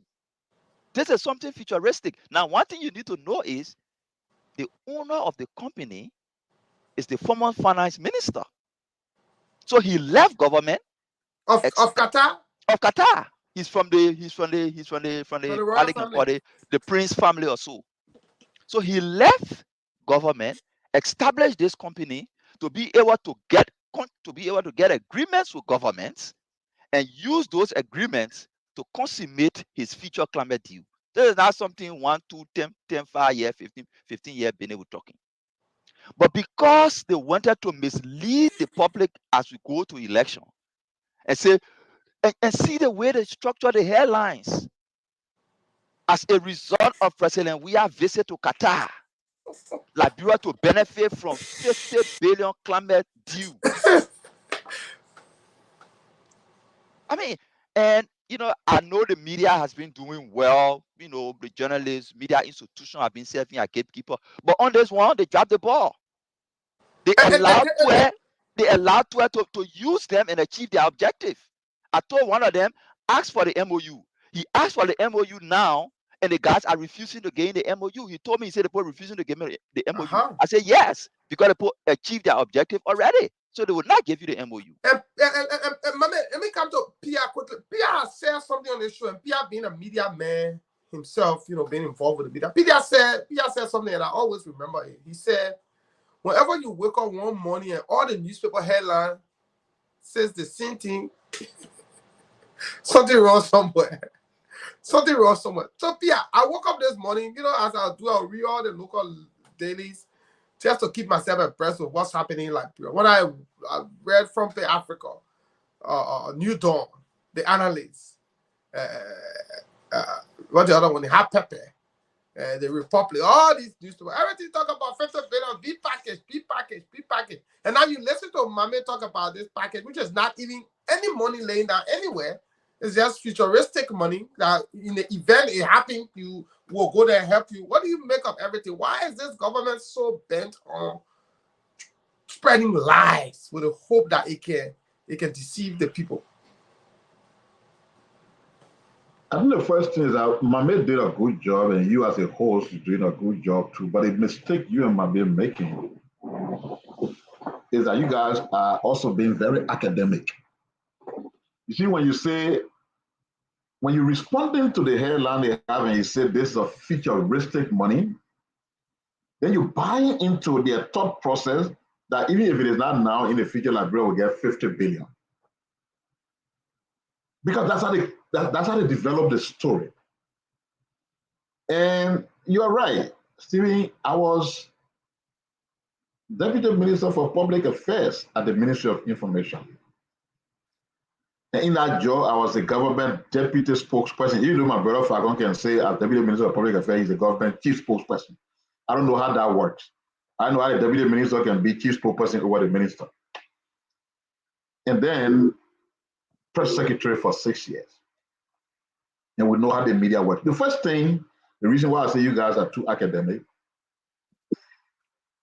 when the story in all the newspapers had the same headline, Liberia begs 50 billion. Liberia begs 50 billion. Big money. We are school big. The way that story is read by the audience, and I think that's their objective, politics, elections coming. A lot of people just read a headline. How many people waste their time to go read newspaper? People just run the headline and say, "Damn it, we have got 50 billion." And when you see the headline the same, it means that most of the journalists and newspapers also did not do themselves justice. They sacrifice the integrity of their people on an evil author by just publishing. And when a headline like that, the story normally is not written by the newspapers. The government people write the story and send it out to the media. But what some smart folks will do, they will not agree with the headline. They will change it because they know that there are some papers that will not be meticulous in that, they will just take the headline and run with it. And if you are a paper of integrity and just take the same headline, people can just look at you from the surface and read through it and say, okay, so that's it. And what the government folks have succeeded in doing, they have placed the integrity of some of those papers in the mud. Because when you say the government begs and the way you carry the story, it means that we as a country, our government, just want for us 50 billion. And when I saw the story when I was sitting there, I'm not a financial person, right? We're doing our background team in the minutes I will leave away a financial person. But Stephen tried to say something. Do we even know what a million is? Not to talk about 1 billion. And then you say 50 of that is what Liberia begs. In that headline, you're not giving the picture that there's a big package of over 50 billion that maybe 100 countries can benefit from. And Liberia could be one of the countries to benefit from that 50 billion sometime. When you say Liberia begs, you mean Liberia alone as a country sign something in the UAE that will give the country 50 billion. Yeah, all your problems finish. Yeah. All your problems finish. If you begged 50 billion as the government made papers to public, then why do people publish this kind of thing? And most times when I listen to you, if I'm going to book, oh, yes, you if I'm going to sit down. No, sometimes I listen to him because, like me, he was there, and he knows some of the things that are happening in there, particularly with regards to communication. There can be a sense of desperation, Amola, and the rest of you. If the government, through the president or anybody, makes a trip with no fruit absolutely to talk about as a result of that trip, there will always be the desire to create an impression to the public that there was a result from that trip. And Stephen Lay, or rightly, when he talked about when we went to the World Cup, see, you're getting 50 million for Hungary, they were getting 100 million for Qatar. They came back to the US after the African Leaders Summit. When Biden said they just gave 160 million to several countries that will be conducting election, and the essence of that money was not even money they were taking to give to the country. It was just to fund some of the direct intervention that the Americans will be doing covering those elections. They made it a rule that they got big money that were coming to just them. So it's the same thing here when you go and sign something useless and you just give it to newspapers and say, carry a big headline and say we beg 50 billion. And common sense should prevail. If I was running a paper and somebody tell me, say, publish that on the street we have got 50 billion for the country, I will tell them you're giving the money because the cattle is there. Give it to me. I will eat that cattle, that will demand from you giving the MOU. And I will develop my story based on what I see in the MOU. I will not just take what you publish and spread it. Because as it is, everybody looking stupid. The government, those who publish it, everybody looking stupid. Because what they said made no sense. Timmy just said that we took, for the day we got our independence, to when Ellen came to power, you know how much we're owing? 4.7 billion. That we had to clear through the HIPAA process. And you say just now, you have bagged 50 billion. Small, nasty country like Liberia, you can turn Liberia into Japan overnight if you get 50 billion. Oh, yeah. No more poverty, no more suffering. Zero. That money too much for small country like that. But that's the impression you give the people. And while you think you're doing it for politics, you get harmed as well because you create huge expectation when there is none. Zero expectation exists. But you create a big one, and in the end, between now to October, that will just reflect in the anger of the people. People are already angry with you. When you come to the internet and you're getting 50 billion, and tomorrow every damn thing is still high. People can't even feed their children. People can't even So it was a, what do I call it? It was a huge accident that they will regret. You cannot run government on lies, especially when the lies don't make no sense. Hey man, do we know what 50 billion is? What is America? I mean, what is Liberia's budget per year? Right now they say around 700 something million. 785, 90 million. So divide that 50 billion. Say you say you beg. I mean, I'm gonna you try to explain it from your academic standpoint, but assuming the way they put it, that they beg 50 billion. Times our budget. The way they say they beg 50 billion, divide that 50 billion. Don't stick it at the current budget. Take it to 1 billion per year. You say, let's say, okay, your budget at 1 billion. 50 years. So 50 years, you got budget. You got to collect no tax. You got to do nothing. You got to raise no money for your budget. You got money already for 50 years. We can be that stupid. We can be that stupid. And the individuals who are, I don't know, maybe someone told Legend Williams and say, go sit down because he knows everything. And he sat down and wrote his own press release. But the Legend Williams that I know, my brother Eugene is not an information minister, but I know he still does a lot for them. The Eugene, the Legend Who, and the rest of them, if they were given a chance to do something that they will communicate from that place, that were out of them. Because that's part of our difference. I respect these men. We read that trash. That must have come from somewhere 12. No communication background besides blah, blah, blah talking. But because he believes he knows all, and what he wants to communicate must be the founder, I guess, place the government in that situation. Thank you. That is a total embarrassment. Yeah, the thing is. Yeah, Mami, not go to it because you'll soon be leaving us. Yeah, the thing is, Pierre, one thing you need to know when you get around, we are in his mood. And fanatics like Samuel Twe and other people are there. To be able to be there for the next 2-3 days or 1 week, you have to lower your thinking faculty. You must lower your thinking faculty. So don't be surprised. Yeah, you can't be analytical and be beyond we are. No, you cannot be analytical and be close to we are. It's not possible. You have to lower your thinking faculty. Don't be surprised that the people who you know could do better jobs are the architect of the 50 billion story. Because they are sitting with we are and we are wants that out. So I just wanted to point that out. The other thing I wanted to say while I'm closing is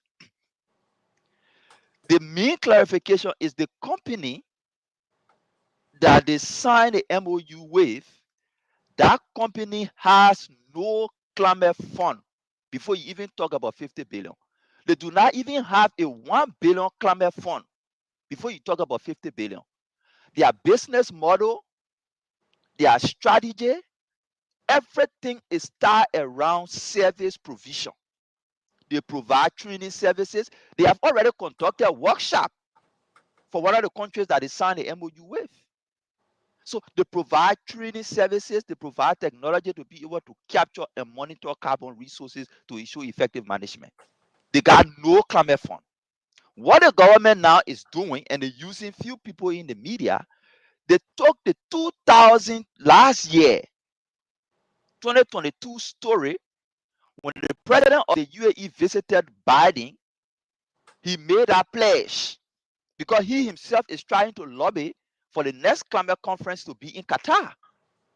So to be able to show your commitment to the fight against climate change, he made a statement that our country, the United Arab Emirates, will spend up to 50 billion on climate change initiatives.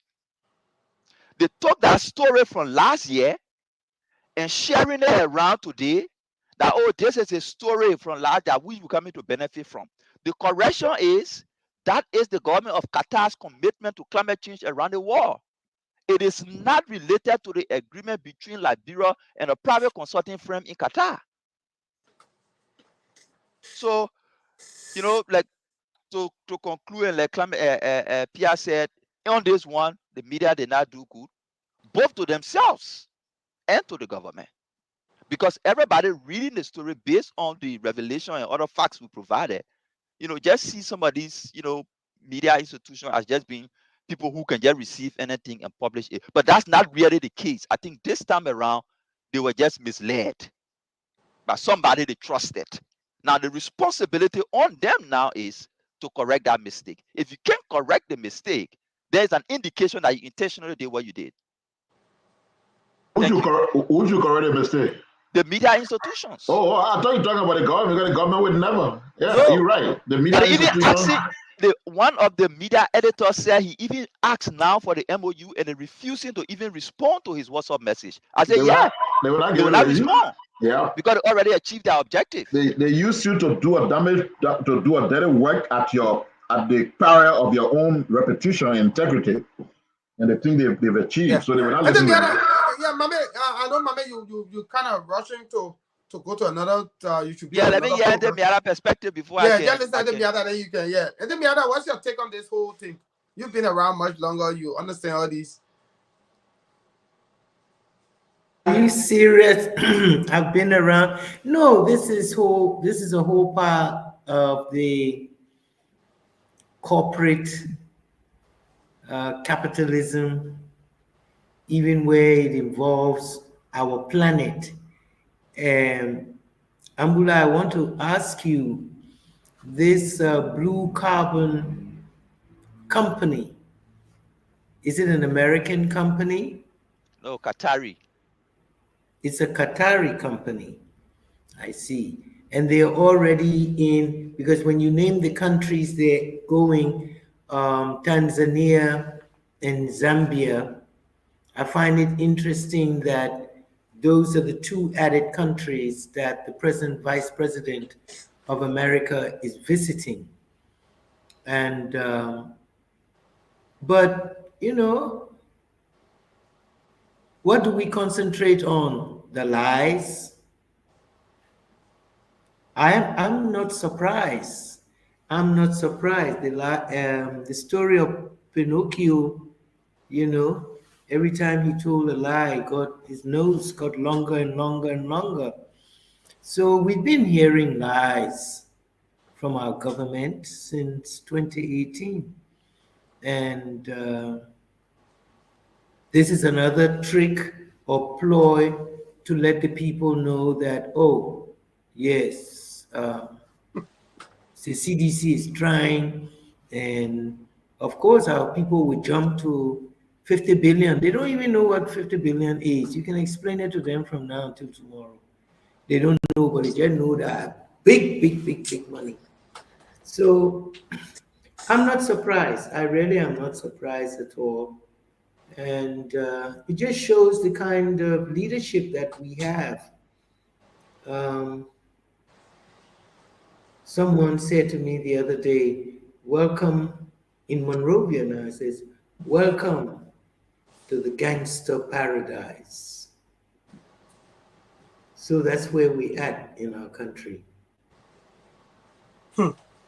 Yeah, that's true. Gangster paradise, where people just, and somebody say ghost, say we are not into do ghost financing. When you get money, you just talk about. Oh God. You know, it's funny, but it's serious.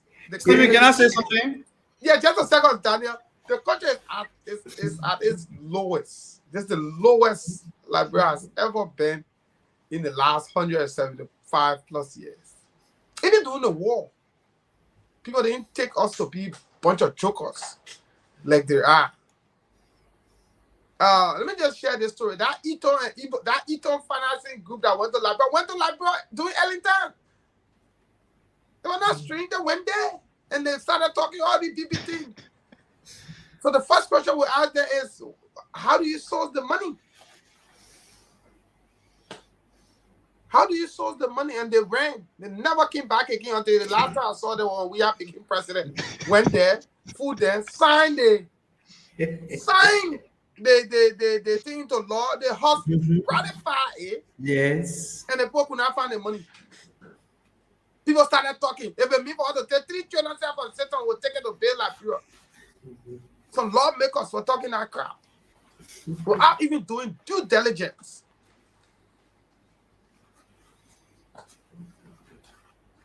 You know, but yeah, Mama, if you done, Mama, thanks for the time. I know you got to rush.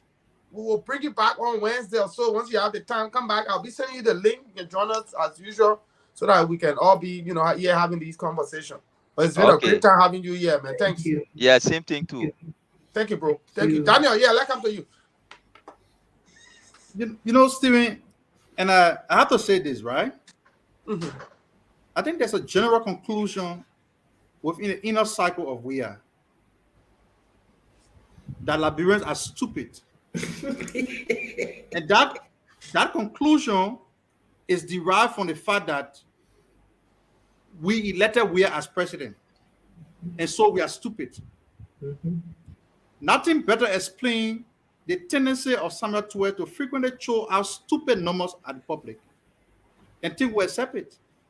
So I believe that the fact that we could go to the polls in 2017 and elect George Weah, it suggests that we are stupid, and therefore they can throw anything at us. We accept it. But let them know that there's a whole segment of the population that is very suspecting. So look at us, given our intelligence, without even having a second thought that what would be the possible reverberation from the public if we tell them that, look, we're getting 50 billion for a private company for something that's not even happening in Liberia. We are even thinking, having a second thought, how will the population construe this thing? And you just throw out numbers. I have to say we are stupid. And we have to say this thing in the simplest form as much as possible for our people to understand. Samuel Tuer thinks we are stupid. That for 176 years of Liberia existing, the money that all the government, from Barclay Town to Ellington,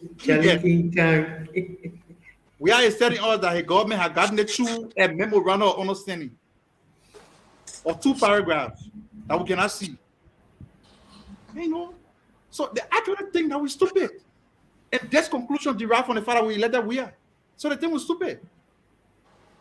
Because an intelligent man would think that something must be wrong with Samuel Tuer's brain to even say that kind of thing in an intelligent environment. But given the kind of person Tuer is, he doesn't care. Apparently, the pigmentation on his face has corralled his senses.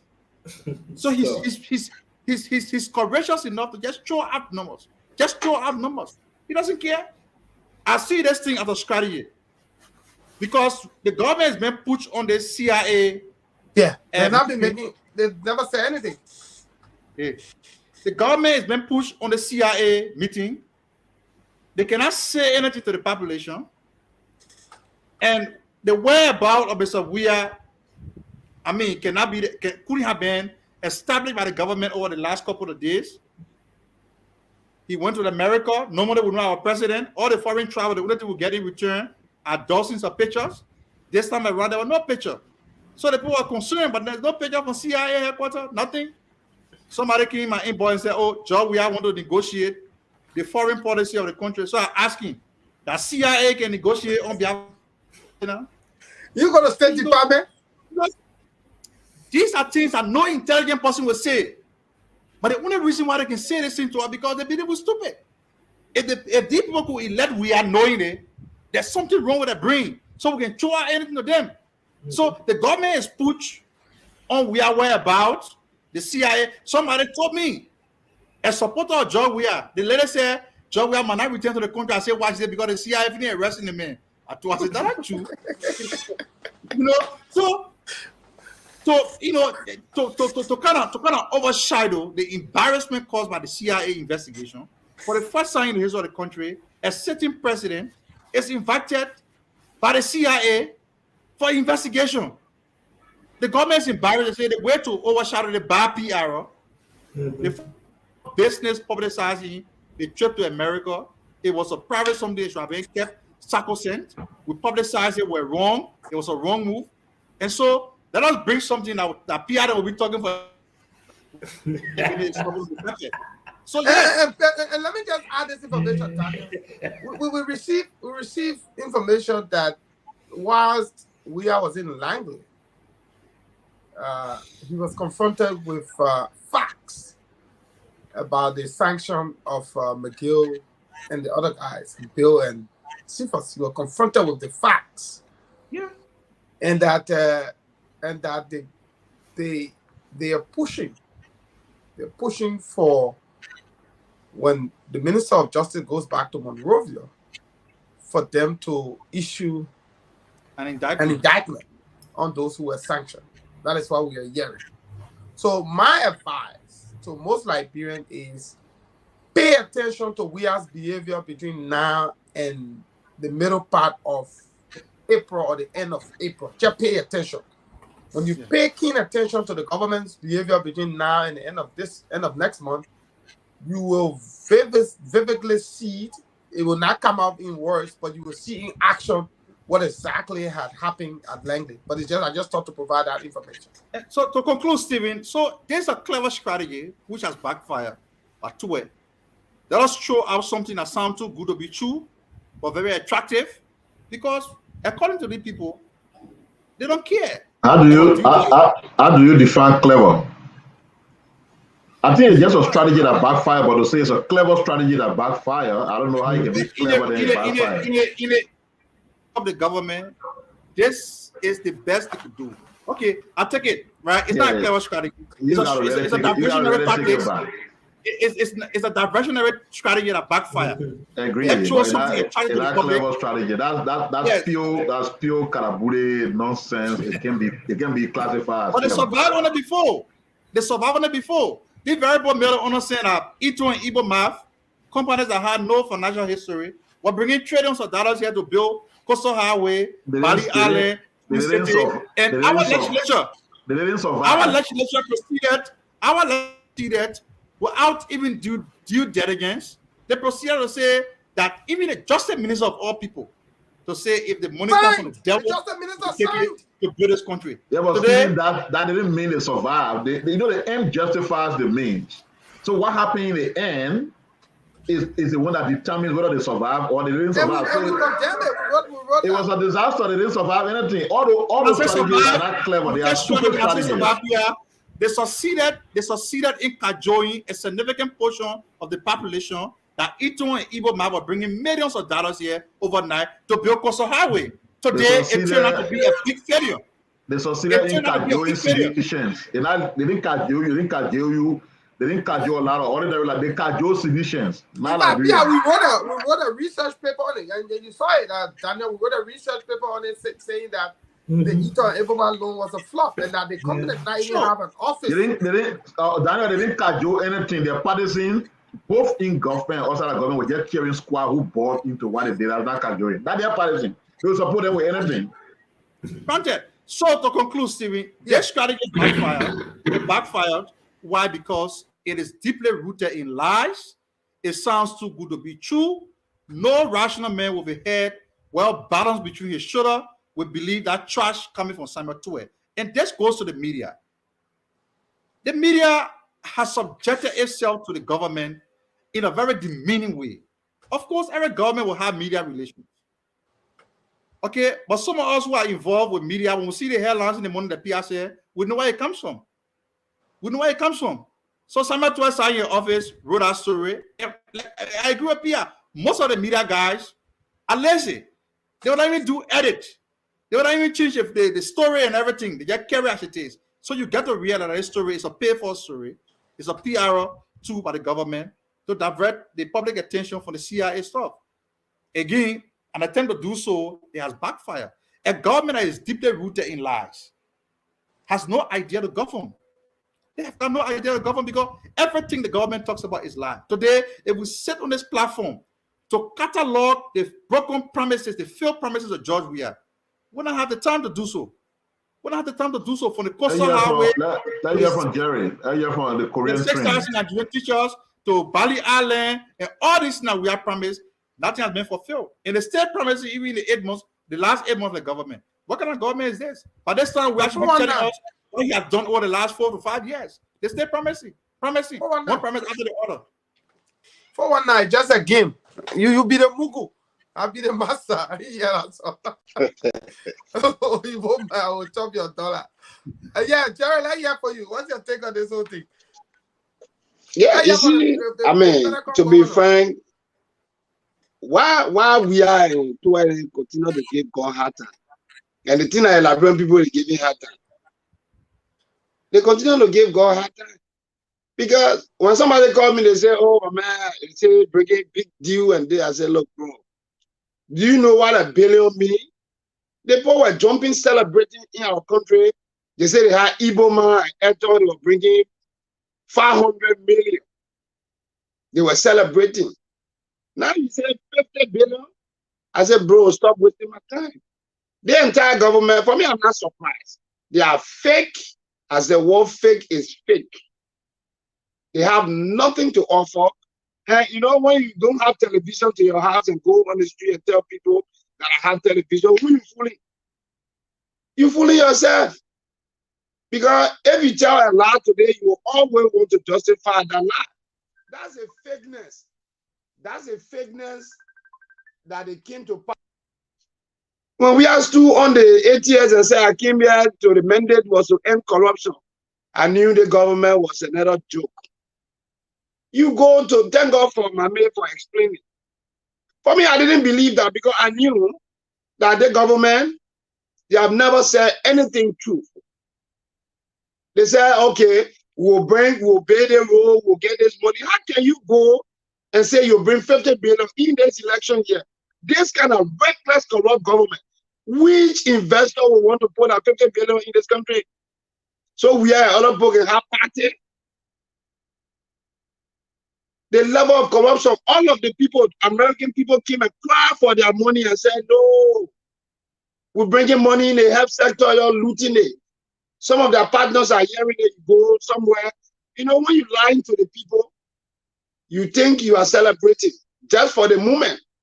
But we are aware that all the fake news, that's why, yeah, he can join the legislature. But like I listened to Senator Moore the other day, he said, have we not signed up to that Iboma and Eton stuff? Everything will have been shifted to us. They will say, oh, we wanted to bring money to build coastal highway, you know, so that we will give people and other people can get zero. But the legislature said no. So they say, oh, anything at you, yeah, anything at you, we pass it. So let them bring the MOU. We are asking for the MOU that they're talking about. Because it doesn't exist, it will not come. So, I mean, for me, this is another serious waste of time because this government is bent on fakeness. Nothing. All of the promises they've made, they fail. When you come so, they say they get 10 million. You go so, they get the other money. Someday will bring Mama Molly will say, oh, Mama, when they bring money in the country. And we are there, they can't get money to. Major institutions across the globe cannot even bring money. Then Qatar can say, yeah, we're bringing 50 billion or something. We can't waste our time behind. No. The government have demonstrated that it's not a serious government. And that is the reason why we have to make sure. And that's why we are here to inform our citizens. There are no 50 billion coming. We challenge them. That's why it's so sad that you see media institutions being used. When I listen to some people talking to yesterday, I said, but why Liberians have to always run with fake news? That thing, Minister of Information will have press conference. If that's serious matter, it will not come to newspaper. Everybody will want to talk about it. But because some of them know it's not true, that's why they've been wasting serious people's time. So for me, I'm not surprised. It's a good one for us. We are live before we continue to lie and say, bring it 50 billion. We want to see the 50 billion. Let it come. We say, it can't happen, but we want to see it. Me, that's what I got to say about that. So, Thank you. I'll go to Pierre and then enter Miata. No, what I wanted to say, I think we have to leave this topic. I mean, I was not on from the beginning. I don't know why you lined up, but it's useless discussing it because what they want. They were saying that 1 hour, 2 hours talk about it. Ambula has done justice to the topic. We know the facts. If we have something substantive, let's go to it. Let's leave 50 billion now that it has been established that what they did was nonsense. I was seeing in our chat room that there's a threat from the people who are doing the biometric voter registration. They've not been paid. They're having a repeat of the latest scenario. Yeah, the census. And they are threatening, I think, is it tomorrow? They say also they will stop work. They're not stupid. They're not this. You check the chat room, you see the full content of the message. I think those are things that. Yeah, so since you haven't read it, so just bring up to see what's happening there. Then I think let me go back. I think there are things for me that are more substantial. Yeah, we can talk about that. But I mean, it's sad that then the rubbish. We live in a country where the government itself is the one spreading fake news. So they said, look, guys, among themselves, we have elapsed 7 days now, yet we don't even know how much we are working for. So you got people already doing BAO or BRV or whatever it is. They don't even know what they're working for. Wow. So they say this is unacceptable. It is now a common consensus among the NEC BVR staff that tomorrow, I don't know whether it is this coming tomorrow or what, we are going to work, but there will be no work at all BVR centers until NEC can provide us with concrete contracts. Meaning they are out there, they are working, they don't have contract, they don't know how much they're going to be paid. Our election, why they put playing whistle? And the person was telling, I think it's somebody who is playing leadership among them. So the person is saying, don't be cowards. The evil geniuses at NEC are now more Liberian than us. Our action tomorrow will not be a crime.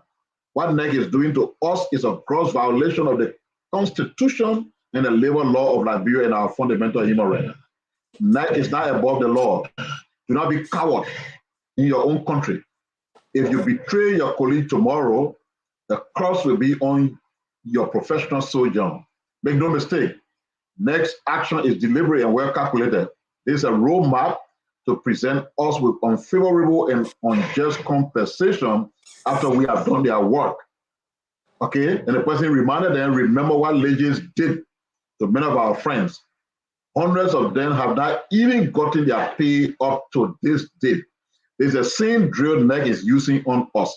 We should not be cowards. Let's stand up Let's stand our ground and be united. No contract tomorrow, no work. The failure of the BVR process because of this action will be on NEC, not us.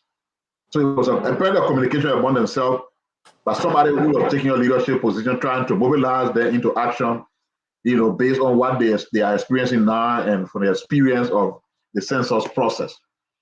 Somebody forwarded it in our room, and earlier when we started the show. So for me, this is more important.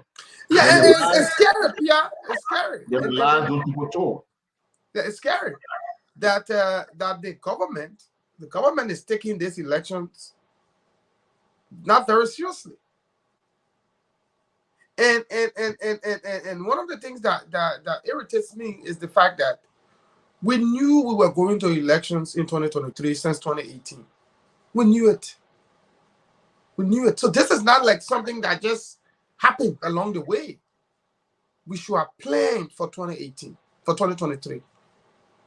As at yet, the National Elections Commission is still complaining that they've not received adequate funding to carry out the elections.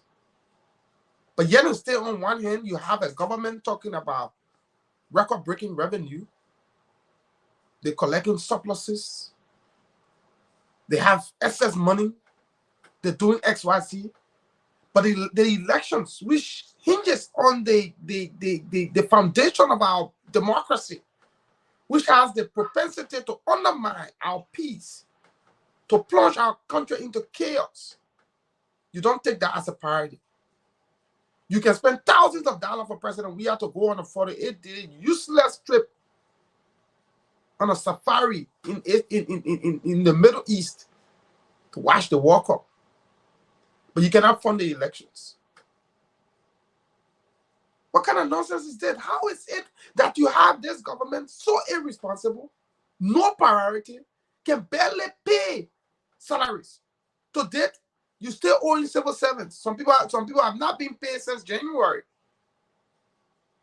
Some people have not been paid since January. But yet instead you brag every day, yeah, oh, we're collecting surplus. We'll get surplus. You can pay people since January.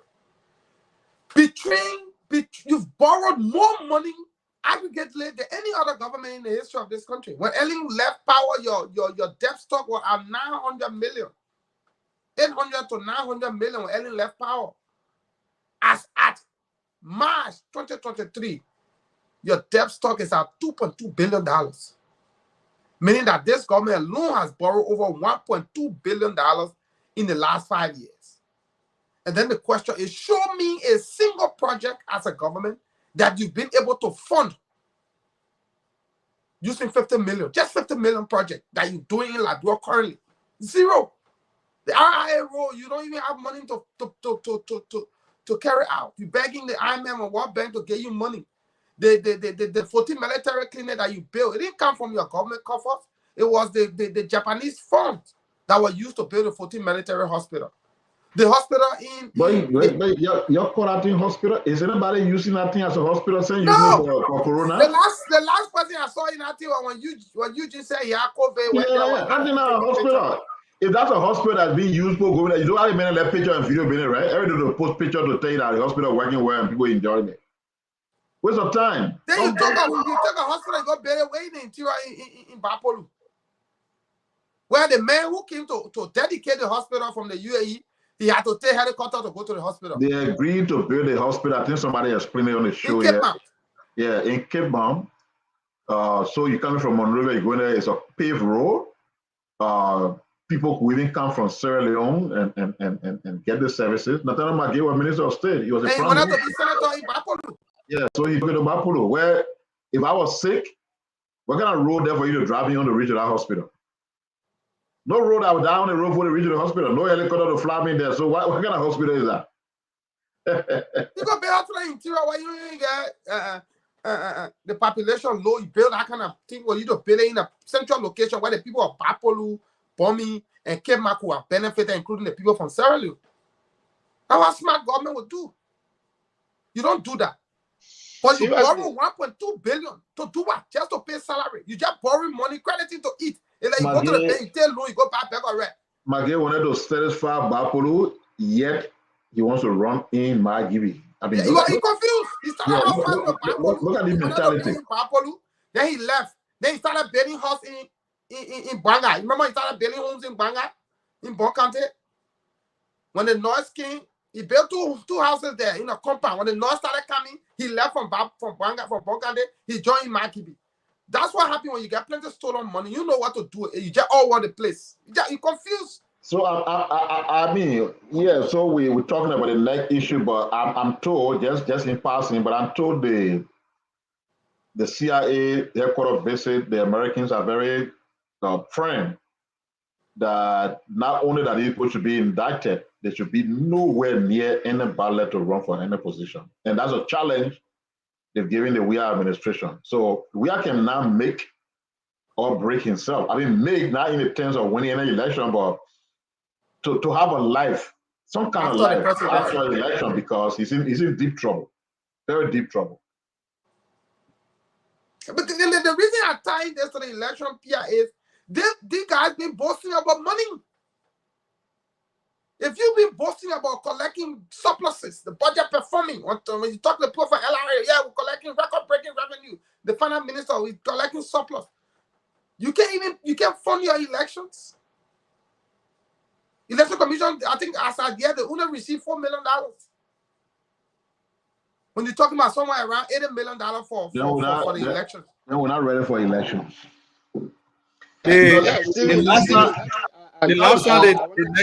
Make a comment on this quickly because 1 minute. You gotta, Jerry, you gotta show your own commitment. The international people will always help like they did in the past, but they gotta see the government's commitment. That's why it is always like, okay, this is what the government has. What the international people will be doing will be helping you to reduce the gap or to fill the gap. You cannot fold your hand when you have responsibilities to your own country, and they need 80 million, giving them 4 million, and you think that because of that, the international community can't say this is the gap. When at the same time you're boasting about budget surplus, you cannot be having it. If there's anything more important now to the country than building roads and doing anything, it's the election. Because the peace, security, and stability of the country is hinged on a successful election. If you can't finance it, why build roads? When there's chaos, those roads spawn. When we're driving on Johnson Massage, there are the road when they're walking. It's a word that made it like that. When you build skyscrapers, even the hospitals you're talking about, when the country goes in crisis, people burn them, people do all kind of things to them. So prioritize that which will keep the country stable. It's like the Bible says, seek ye first the kingdom of God and election, and all other things will follow. Do the election properly, and every other thing will follow later. Yeah, what I want to say is, the issue about paying the workers of the National Elections Commission is very important. It's a critical matter. It has a proclivity of undermining the entire process.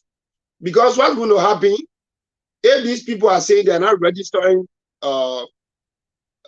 citizens, the citizens might come outside and protest. And then when they protest for a day or two, then you cannot say you end the process in 1 week. And then it means you have to extend the entire process to several regions. So if the National Elections Commission and the government are very serious, they got to handle this matter, because we are not prepared for anything that will undermine the entire electoral process. And the registration process is ongoing.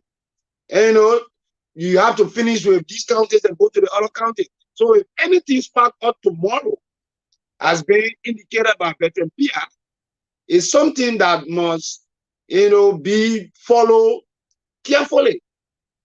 The government, the National Elections Commission, we do not want the process to end like the way the latest issue went. Up to now, they said they were sending some people mobile money. We can't find it. Because if you can stop, because even some people are not even patient minded, they are saying the process is very slow and so many persons are not registering. Then workers are saying they would not register people. And you come to think of it, is that going to be an easy thing? So we beg the government We encouraging them, you go and pay the neck worker. This election is not something that you did not know about. You knew that this day will come since 2018 when you took office. One of the things that you're supposed to prioritize right now is the electoral process. NEC is crying for money, workers there. It means the government does not want to really pay serious attention to these elections because this will cause serious problems. If we joke with it tomorrow, the next time you see maybe tear gas coming, because you go to the other center states, you say, oh, they won't register me. NEC workers may even be victims of the process if you're not careful. Because we don't have plenty of police. If citizens come outside, you're not going to control that. I think to prevent any noise tomorrow, it's important right now that the election commission pay attention. I think this crowd below there helping them, informing them, go and pay the people who do not want any interruption in the registration process. Because any attempt, you have to extend it for maybe a week or two again before you go to the other region. It's a serious matter. The government is fake. Every time you say you got supply around, you got money when you come, so you want to lecture people. When you talk at the summit to our Kerry Graph Institute, the first minister of finance I ever seen the Kerry Graph Institute. Our Timas, if you see the graph that they go up and they make the economy a little bit steady, it becomes happy. Are you serious? I think a voodoo economic analysis you can get. But with the real issues you don't spend money on, you want NEC workers to protest too? Che, we are. What happened to this country? What really happened? If you get workers, yeah, all these things are very embarrassing. Sometimes if you listen to your friends, you said when people say, oh, you are from Liberia, where Georgia is there playing and they're doing music. Sometimes you just sit and wonder and say, well, God help this country. You can't joke with these serious matters. There's an election. Some people already sitting there angry. They say, I want to change the government. The only thing they're waiting for is election day. Then you want to joke with election, and the thing that can bring serious problems. But the government know what they're playing with. You joke with election commission, you come in lecture like Palava, Samuel Twain. You're going to pay the people money. The same way on the Lakers. Take all the money, and today they said they were going to bring the report of government release. They have press conference, they are going to be June, latest report. Now they say they submitted it to the House of Representatives. June not reached yet. So there are so many things. This election business, we should not joke with it.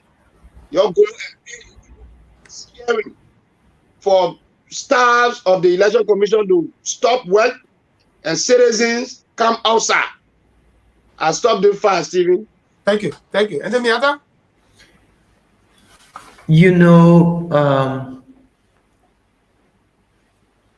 as Jerry was talking and Pierre,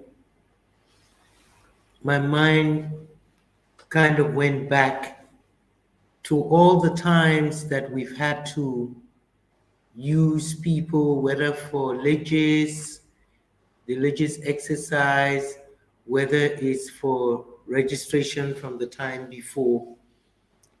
They've always been shortchanged, as if they were really never considered into the budget.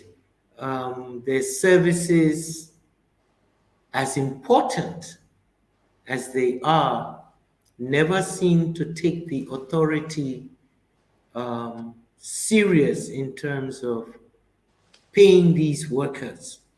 And I think the first thing is because they're young people. From what I saw from the 3-4 polling stations that I visited, most of those on the computers were young men, 29, 30, probably unemployed. And this was an opportunity. I'm sure they put out a notice, if you were computer illiterate, then come and apply. And because they figure everybody is desperately looking for a job or something to do, so they've just recruited them, no commitment made. And it always happens like that, that at the end of the exercise, these young people have a problem getting what is due them. It happened in our community. awareness groups during COVID.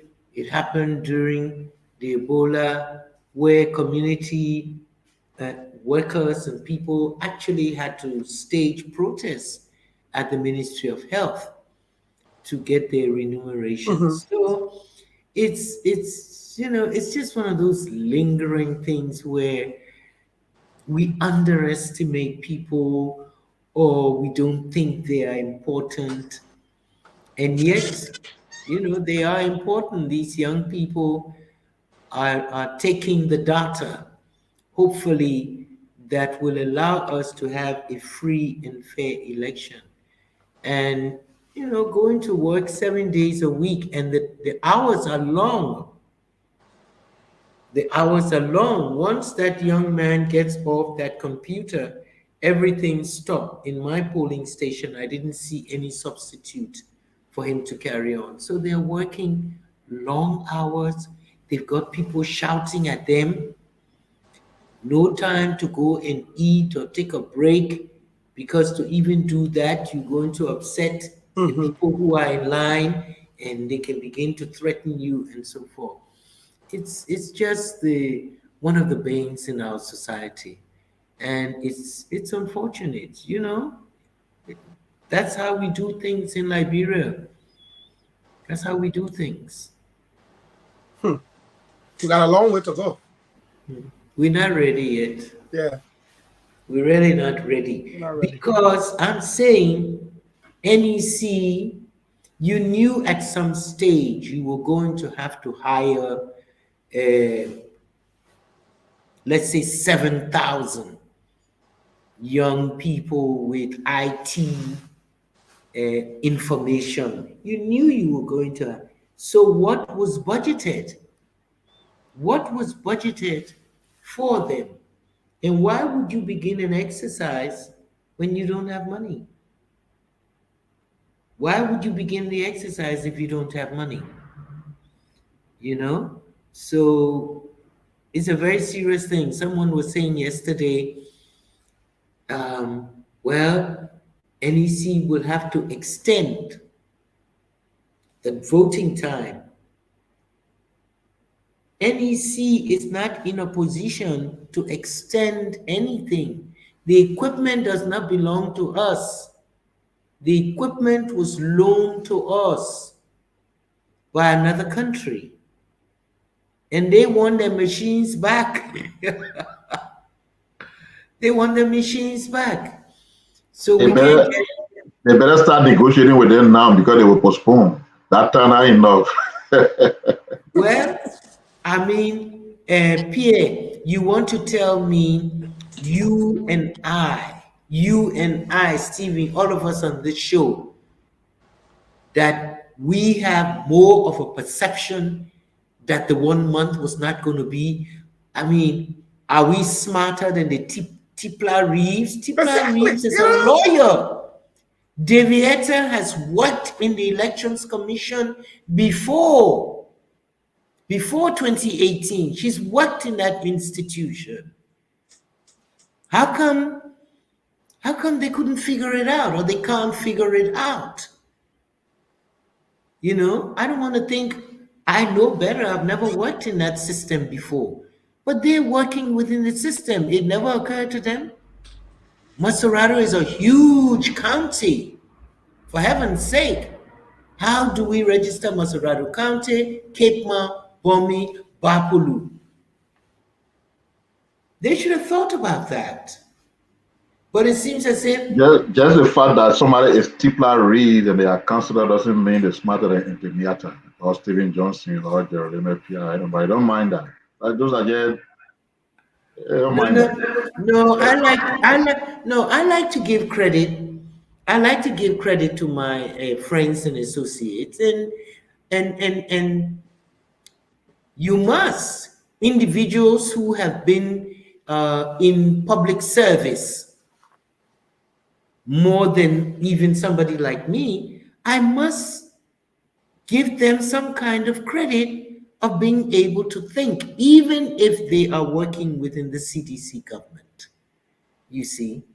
So said they are not allowed to think, they are not allowed to display their expertise, they are allowed to pretend to fit in. Other than that, and I believe that because one of the reasons why Eugene Fagon became so hated was that I'm told every time you went around, You had opinion about everything. yeah, talking about everything, trying to show yourself that this guy who can talk. And most times, when you leave, we have to tell people who came there, man. That man, when I bring that man back here. Yeah, that man. And so when they leave, we have to ask them, they are fucking man, what you think for? So when they started going there, they will either leave or they start running away from you that they can't kill you. But when you get in there, you tell the problem, huh? Yeah. But Stephen, let me just Stephen, I will let Daniel to talk. I'll let Daniel to talk on two issues quickly before we can close the call. One will be, I saw him as part of a team. I know Dylan then was in District 10. They want to see Yeke. I also saw Daniel there. We want to hear a little bit about that. Not too long, because Daniel led a drag team for long. You'll be talking forever, so not too long. And then he can tell us more about his political leader who is here in Washington. Yeah, those two things quickly, Daniel. My man, what you mean I can talk for long? I think you're strong, man. You can enjoy talking. I learned it from you. But first and foremost, we're in district number 10 over the weekend. And as I indicated during my opening remarks, our presence there was to show support for Honorable Yeke Cordoba, who is a... And one second, Daniel. Stephen, when Daniel finished, I showed some of the things we told you, but just got to have some perspective. Really, they're two deep political issues. So you can hear from him when Daniel finished before we go to the call. Honorable Yeke Cordoba, everybody bear testament that he's a very unapologetic supporter of the opposition. And the fact that he's been intimidated, he's been harassed repeatedly by the CDC, we wanted to show our support and to reaffirm our commitment to the people of District number 10, that we will do everything to protect their efforts to exercise their constitutional right to register to vote, because we realize that the CDC all the disruption by the CDC is intended to scare the people from not turning out to register to vote, because one thing the CDC has done is to believe that Yeke is a very potential threat to Mr. Weah, and so they're doing everything they can to get him out of the legislature. They believe that Weah is going to win, and if Weah wins, they don't want Yeke around. So you see that all of them are trooping into the district to register, and to do so, they have also started to intimidate the residents of the district. So we're there to show our support. Senator Dillon, the Secretary General of the Unity Party, Mr. Amos Tue, Mohammed Ali, Patrick Hona, the youth wing of the Unity Party. I was there. You know, there were scores of other supporters of the opposition that were in attendance, and were received by the people of District number 10. And Yeke is a very courageous man. And one thing I've witnessed in the district, Stephen, I think Yeke has a very strong and deeply rooted support among the people, because as we're sitting on that part of our heart, you will see group after group, the young people go to register, they will bring their cards and display the card to Yeke in a show of support. Oh, we're supporting you, you are the one who's supporting, they cannot stop us from registering to vote and everything. So I think it was a very amazing opportunity to interact with the people of District number 10. Our presence there, to a greater extent, re-establish confidence to the people that indeed we stand by Yeke, and I will assure them that whatever it takes, whatever intervention it will take to help us, confront the CDC, the police, and the government to ensure that the ongoing harassment in the district is curtailed. We're going to do so, and as part of that effort, we are on this platform calling on the government, the Liberia National Police, to ensure that they can do everything in their might to protect the people of District number 10. They deserve an opportunity to peacefully coexist, register to vote like any other Liberian. they deserve that opportunity. So yes, we're there. We interacted with the people of District Number 10, which I think was very good.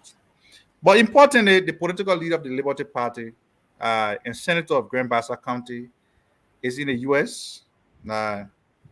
We did a statement to that effect. The statement is on social media. But just for the sake of those who didn't follow the statement, I think the purpose of a visit to the U.S. Comes from the backdrop of an invitation I was sent to her by the House Democracy Partnership. Is jointly held in collaboration with the National Democratic Institute, the Legislative Summit for the Track of Democracy is going to be held in Washington from the 28th of March to the 30th. Senator Lawrence is one of those legislators whose track record they have followed very closely, that she's fronting for democracy, for the protection of human rights, the free press, and everything in your country. And so she was extended an invitation. I'm told she was invited alongside the Speaker of the Liberian Legislature, Mr. Buford Chimba. The invitation was extended by the NDI in Liberia. So she's there from the 28th of March to the 30th to attend the event.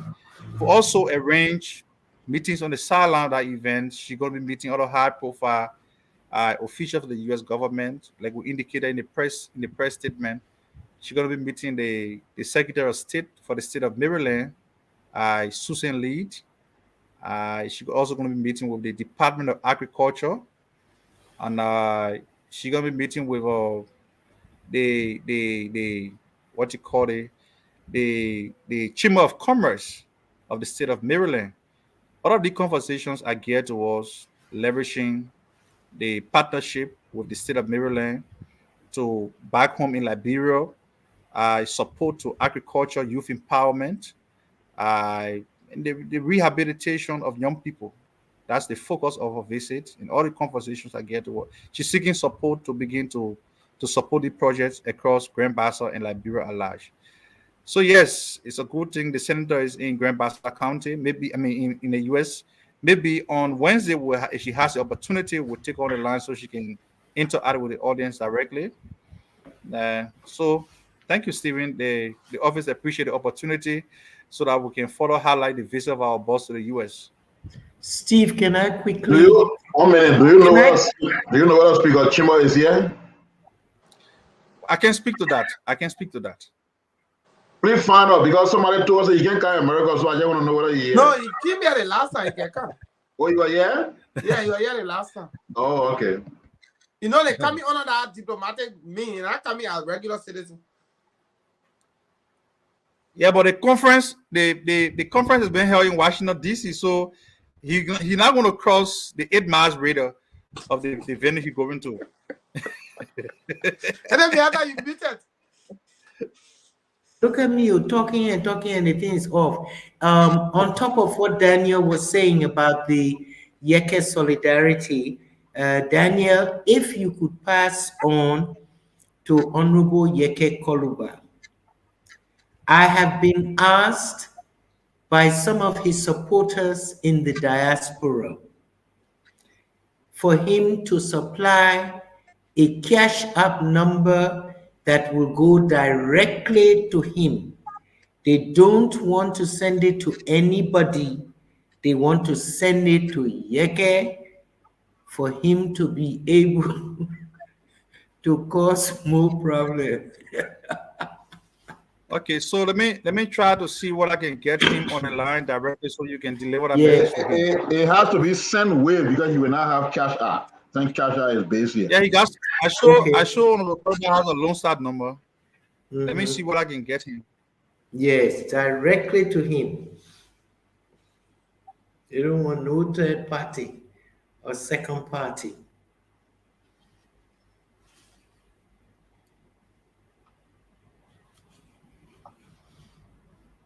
Stephen will be announcing the number while I try to get him. Yeah, Chupa, you got something to say, bro? Nothing happening in Bond County. No, we wanted Jupiter system. All the thing we discussed not yet about Bond County, but anyway, if you ain't got anything there, it's okay.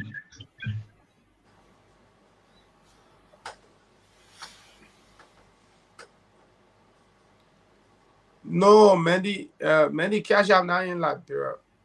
Okay, whatever. Yeah, so but yeah, and I'll try to get Yeket too also let me I'll send him message because some people got some stuff they want to donate to him also like equipment and stuff. He needs to come on here, let's do that stuff. Yeah, you muted. There is this thing people need to know about Yeket. Yeket root in that district. And that's why when I see CDC doing that thing, I just shake my head. During the Ellen government, you know, there were certain times when the armed robbers were looking at they were taking over the city. In fact, it became a political issue. People felt that CDC, certain people in the CDC were behind it. Oro was one of the places that were very, very victimized. You know how it stopped? Yeket stopped it. Yeket had a team, and they said they will make the whole road to be a no-go zone for armed robbers. The government needed our help. The police were overwhelmed. The police didn't even know what they were doing. Yeket helped them to solve that situation in that district 10. That was a principal reason. There could be other reasons, but that was a principal reason why they elected him to be their representative. So there's a history. The government doesn't know that. In fact, but now they still don't know Yeket. Look at all the things they've done to Yeket. And this man can shake. Yeah. They can take on them. But now, they're supposed to see the Koluba and the Yakpawulo in the man and just drop arm. That's all I can say. He's fearless. Fearless.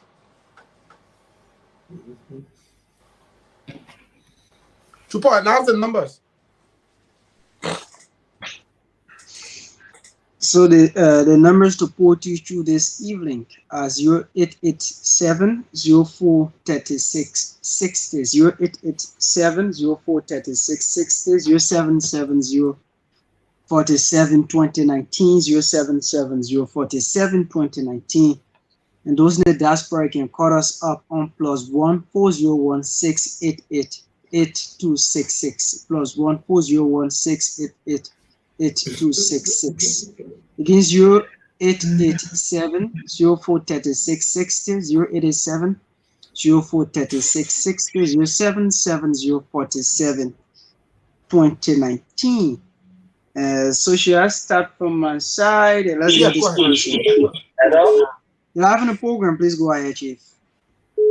It's me, Musa Kamara. I'm calling for Tonofo Street. You're having a program, please go ahead, Mr. Kamara. Yeah, that's what I want to notice. My friend Barrister and try to scan a card again, Mr. Invalid. Okay, thank you. They are actually following. Thank you. All right. Mr. Fofana, please go ahead. Okay.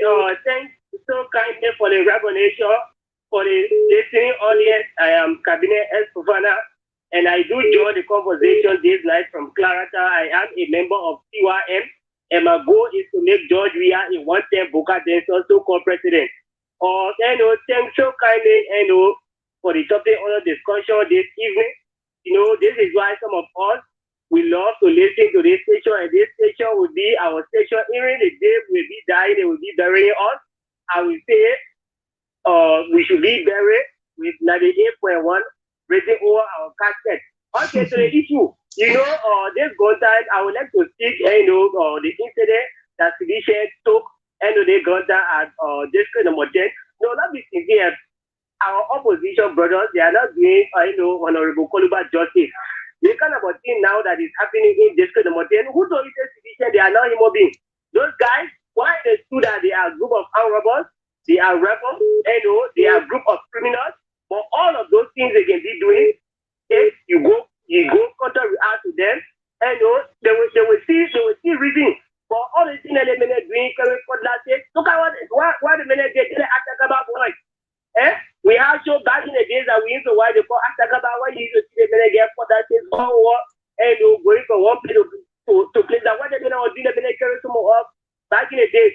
Thank you. All of what they men do, all attempt to have take you get Koluba in a district before, Mr. Wia himself will not be seated in that matter. So that's something that it is clear. We are just waiting for October 10 to take the decision for Honorable Baka and that of Honorable Koliba. Thanks for affording me the time. Thank you so much. Please go ahead, caller. Good evening. You're having a program, Chief. Go ahead. Thank you very much. Let me say good evening to the rest of the panelists. The name is Kwedu William Covey, and I joined this conversation from DK3. Let me appreciate all of you guys for your discussion. You know, your line is bad. Hello? I beg you, Chief, your line is really, really bad. Please go ahead. Jenkins contract from Maryland County. It's good having you, Jenkins. Please go ahead. Yeah. I really want to appreciate the team of the class Reloaded.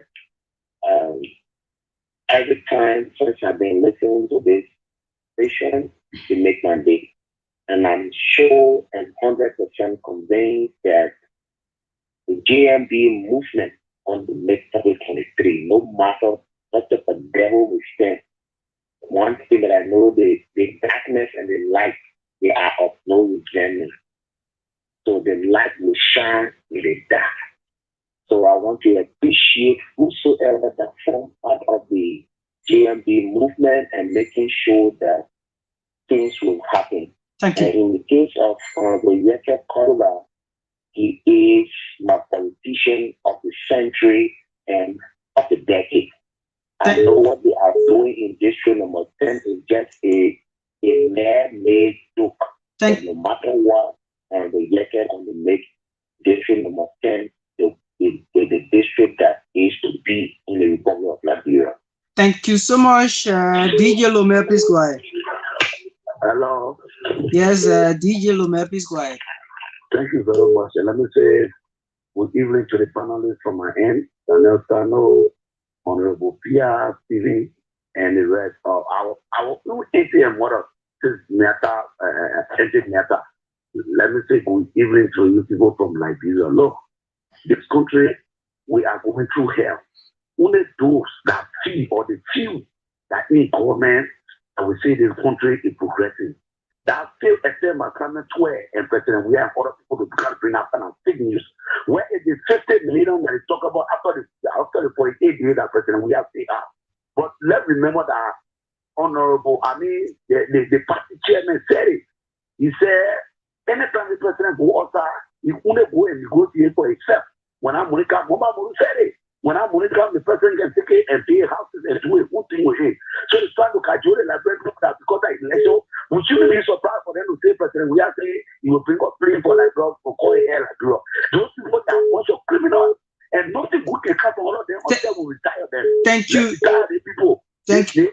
Before let me take this call. Thank you, Mr. Lomé. Caller on the line from Belgium. Please go ahead and make your point. Yeah, good afternoon to all. I appreciate this conversation that has been held. Yes, sir.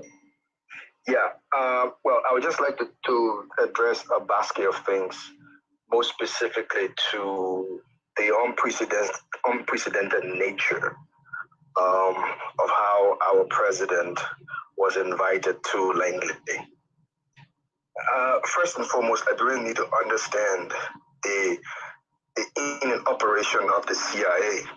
Now that it's in public, the first thing is people in Liberia, my generation, need to understand that the CIA is sending a clear signal to every Liberian. These people, they operate in shadow. If the information that they wanted to give our president, our government, wasn't something they wanted us to know about, the invitation to our president would have been made public. We would have never known that our president was invited to Langley, or for whatever reason he was invited. But let's look at some of the basket of things, within the basket, some of the things that could prompt the CIA to invite our president. over for a major discussion. We need to understand that the CIA will talk in a preemptive way, means that there's a preemptive threat that they're giving you. They're not like the State Department that talk on soft issue. They will either be telling you things about imminent threat. So these things are very, very important, or perceived threats, which means things are to happen. And within the context of Liberia, we need to understand there are things that have already happened. Basket number one, in the Gulf of Guinea, we understand from geopolitics that in recent time, the Gulf of Guinea has been very, very active, especially in the idea of organized crime, in the things of organized crime. In recent times, 1 minute, bro. You just gotta wrap it up. Maybe you gotta find time as well to come on here as a panelist that you can hinge on the thing. But for the time limit, you have to call. We can't keep you on long because a lot of people waiting to call. Absolutely. So, in short, for whatever reason our president was told, we need to take it very, very seriously in Liberia, especially going into our election period. Also, the issue of the payment of the election monitors and workers, we need to take it absolutely seriously because there is a fractionalization effect right in there if those people are not paid. So our government needs to take it seriously. And I would like to come up one day to talk about the effect of our government being invited to land because we need to take it absolutely seriously. Just let me know. We come on Monday, Wednesdays, and Fridays. Just let me know when you're available. We'll invite you. Thank you. I got something for Basil on meeting. Something, go ahead. Go ahead, something. Moment again, because we got the explain my that when more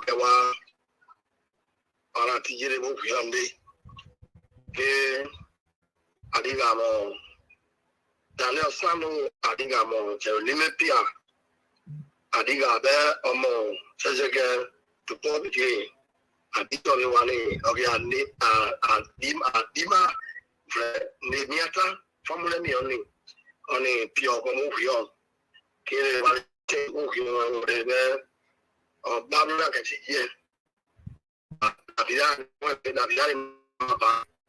que oni di mo enka ku ka trombo eri ake trombo ke di club board mai de banyumu que o que ve aswa mo ariga be o ye que korba be oni de tesho bra buini de bara tue uru be o ka kri o topu be we are peace island again adiga lo den ko ewi ke kono ke wa bu be omo tanji bu do ara CDC be wa bro ga na ka wa duma wa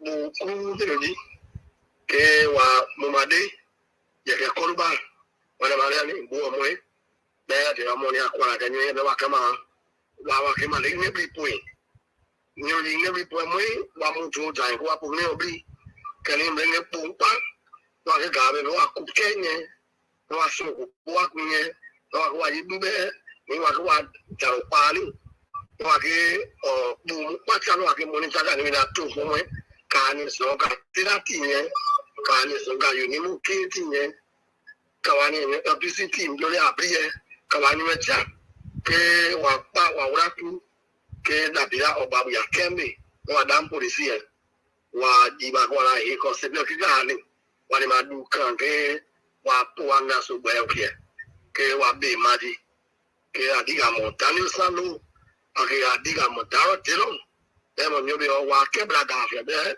wala semi wa telo people senator demo bloni mi o tapirani mi o wa ke braga fe demo ya tuboken okay yo bambambe ile party adima el nyosin yo nyoka complex mo ba bon ka place mo nyenye wa ni nyumu ke o chire chi gafre wa ma ku wa ma de je ke obu ko wa ma re mo de je ga ni no ku de ba fe ni ku wa fe le ro bu ni ku ye wa you know mo ba ke no ju te wa ma ne bi ko ye ke da de no mo ma de ke wa ji ma ke ni de ma ni bi ko ke wa ja ma chire be wa ne bi ko di fe be wa ja ma je ke ko ba wa bo aja ni se pori ani mo chen ka be among phone they will simply then get a kebla into there you know so ben change get to get na phone kiana be tantri ni amu ba mo Joseph Wakai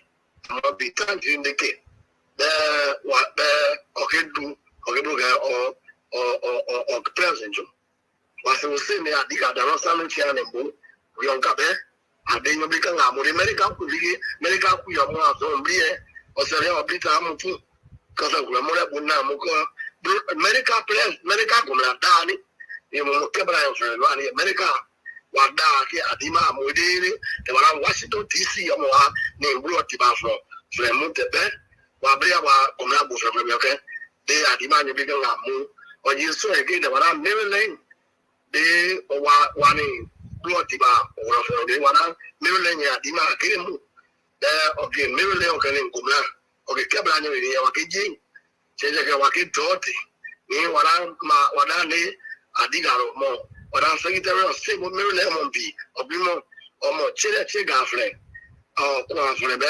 adigamo che limi pi ani maga ni erinting ne ko wa ni wa mo nda ko la we onyu maru onyu garu da adima di Maryland be okire mu de ke ni wa ke doti mo ba bra ke onya ti ko ni ko ya bi ba so bra ke onya ti de ke okay ni mo ba mo green yo bi wa green yo fe wa ni America ke ni wa ke ni bi ka mo je wa ke doti de be ba green ti ke de ba ni wa ke bo pa so to e to be wa mo ti ni de America de ya di ma ni bi ka nga o mo bu na kan ke America ko na da cha ke Australia ko mo ke okay de to be wa ni pan ani be wa chile ni la ke bi poenye ni bi popo ke afi de po yitini o fi mran ko mo di se podi de pa wi wa damaji e mo million ke pa nye e wa damaji ka bura ga sa be that bro wa ke bro cha to bi se mo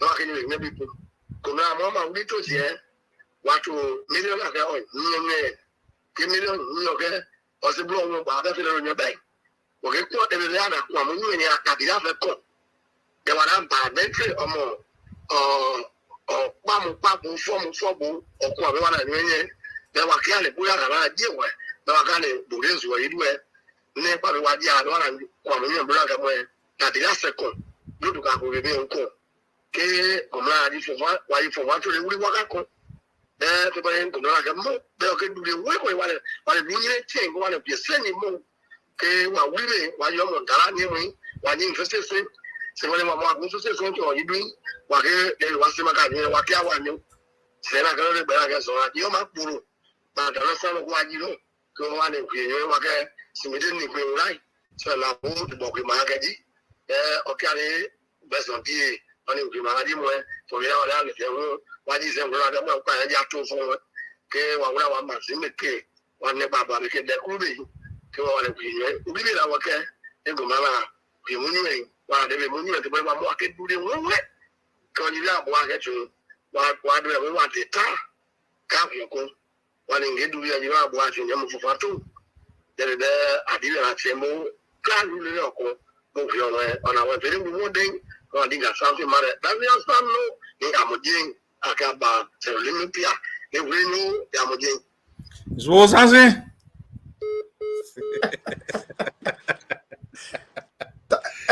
Dubai Gako. So Samson said Nyobli is going to meet the Maryland Secretary of State. Yeah, that woman, you made mistake that plan. No, not about that. What I'm saying, you see, your own say you don't understand the battle, you can get out of you understand it. So the man said the Secretary of State that Nyobli going to see is the same position Jerome Pia was doing in Ellington. No, Secretary of State is different from Press Secretary. Yeah, that's true. That's true. That's true. So, and he said something that interests me. He said, as the election coming, the government funding always because they feel that it's a must for them to win. So they want to be canon. There's some kind of road leading to somewhere. They care all kind of machine and they care some quota dust.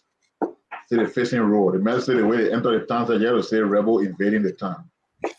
So they are desperate and looking for all kinds of things to do, but he was clear to tell them, say, they gotta waste quota dust. Even if they put a real quota there, say, only in heaven they will win Grand Basel.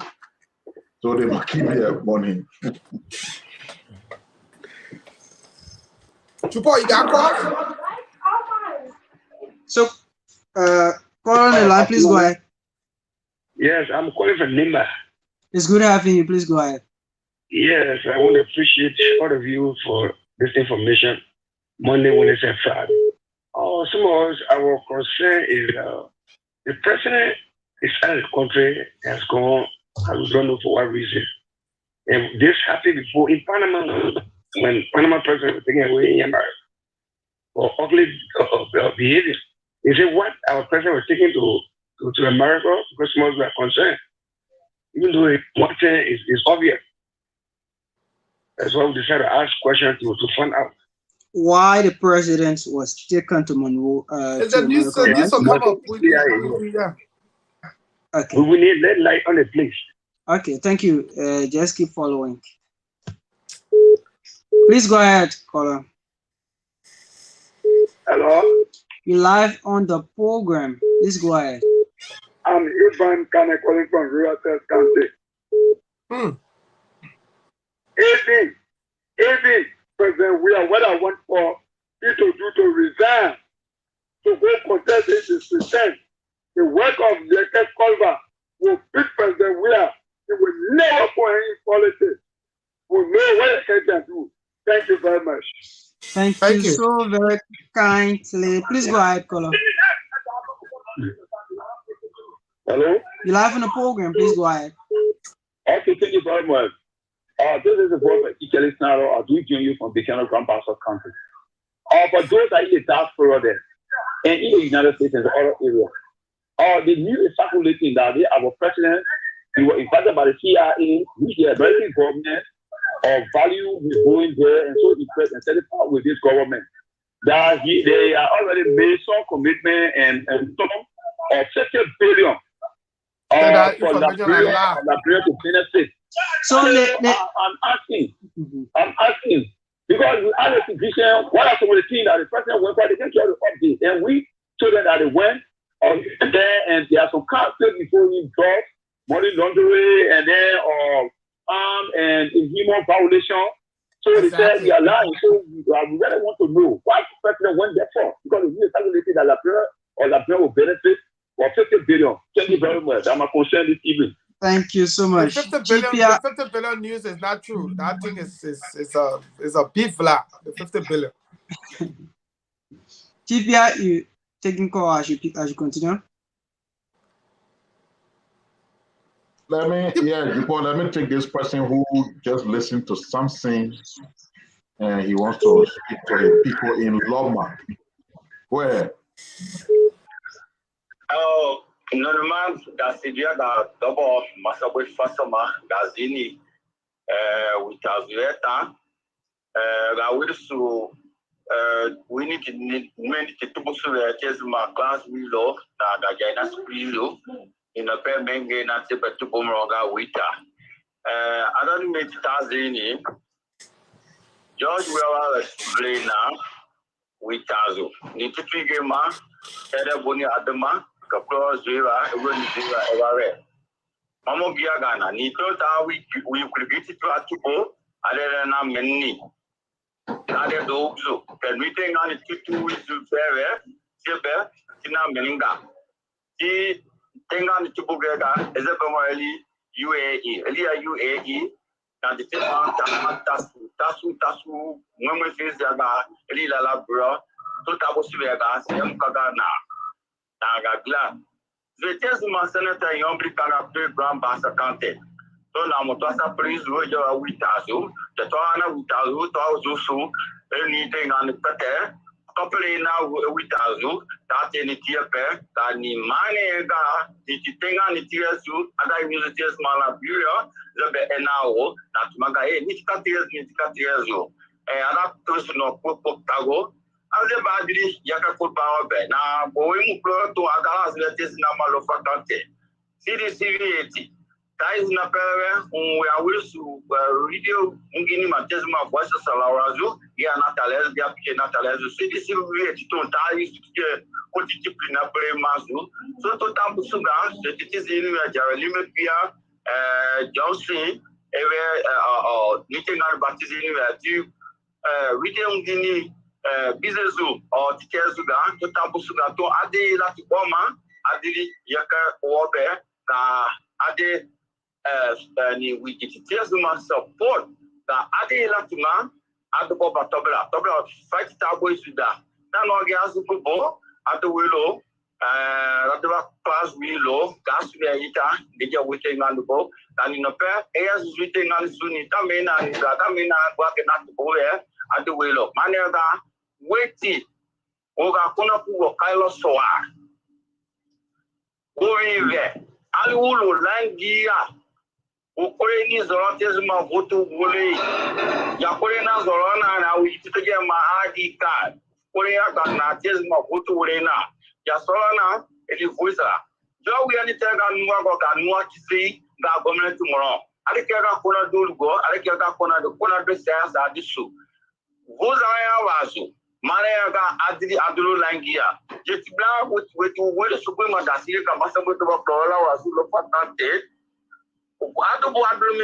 10 seconds. 10 seconds. Yeah. Adubutuma, Guy, my name is Adolf Wizard. And I think I suppose that Sika Masabo to and thank you so much for the audience. Okay, so thank you. Thank you, Master. You won't go ahead. Triple, let's take a few more calls so we can wrap up. We got about 13 minutes to go. Hello. You're having a program, please go ahead. Yeah, I'm Jeremiah King calling from Baxter. It's good to have you, Jeremiah. Yeah, to the point. That reporter from Baxter is lying. No group entered in this town today as rebel. The people came to do the hello.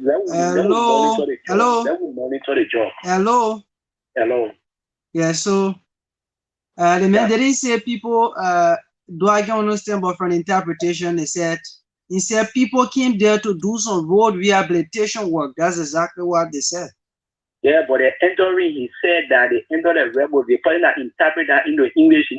If they don't run interpretation, and men who are on. Come on, man. Because that's anyway. Hello. Yeah, good evening, Pierre and Kipo. You're having a program. Yeah, I'm Rufus Kebala Jr. Calling you from Lofa, Fireman District. How are you monitoring your radio? Yes, sir. Yeah. I say I'm Rufus Kebala Jr. Calling you from Lofa, Fireman District. Go ahead. Yeah, I want to tell you, as I said, this going time, I call on the show. I want to tell thank you very much for providing the information for us. So I'm trying to tell the sedition, what is doing to Yakakuba in district number 10. Yakakuba is from Lofa. He hates our son and our brother and our uncle. If any attempt of any sedition to target Yakakuba, show that someone from there will not hate to Lofa because we'll target them too. Thank you, sir. Thank you so very kindly. So Mr. Lomé is trying to come back. So should I consider him? Who Lomé? Who you call Lomé? DJ Lomé. Already, right? But I thought you spoke already. We gotta yeah, but he's he had a chance. I thought he said what he's supposed to say. And he said whenever speaking Mendy. So let me get this person. Then you can hello. Yeah, hello, brother. Yes, sir. You're having a program. Please go ahead. Yeah. Maybe you want to speak.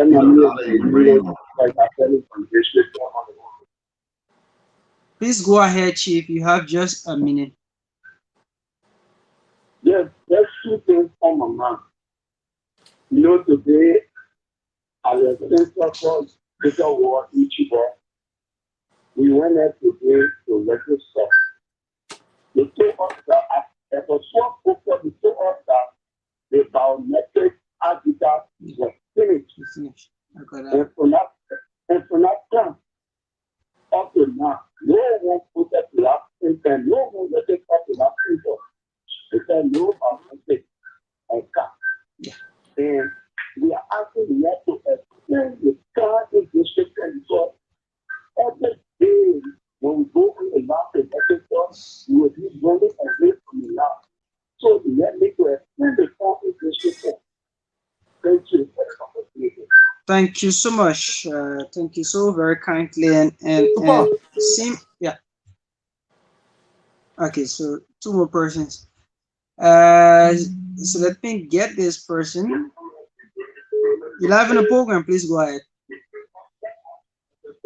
Please stop listening to yourself. Turn down the monitor and just listen to the phone. Please go ahead. Okay. Please go ahead, caller. Good evening. This is Joseph M. Tamba speaking from Jacob Kami, Kanta, Nimba Country. Thank to all of you that organized this program to educate us as Liberians to get information about what's happening in our country.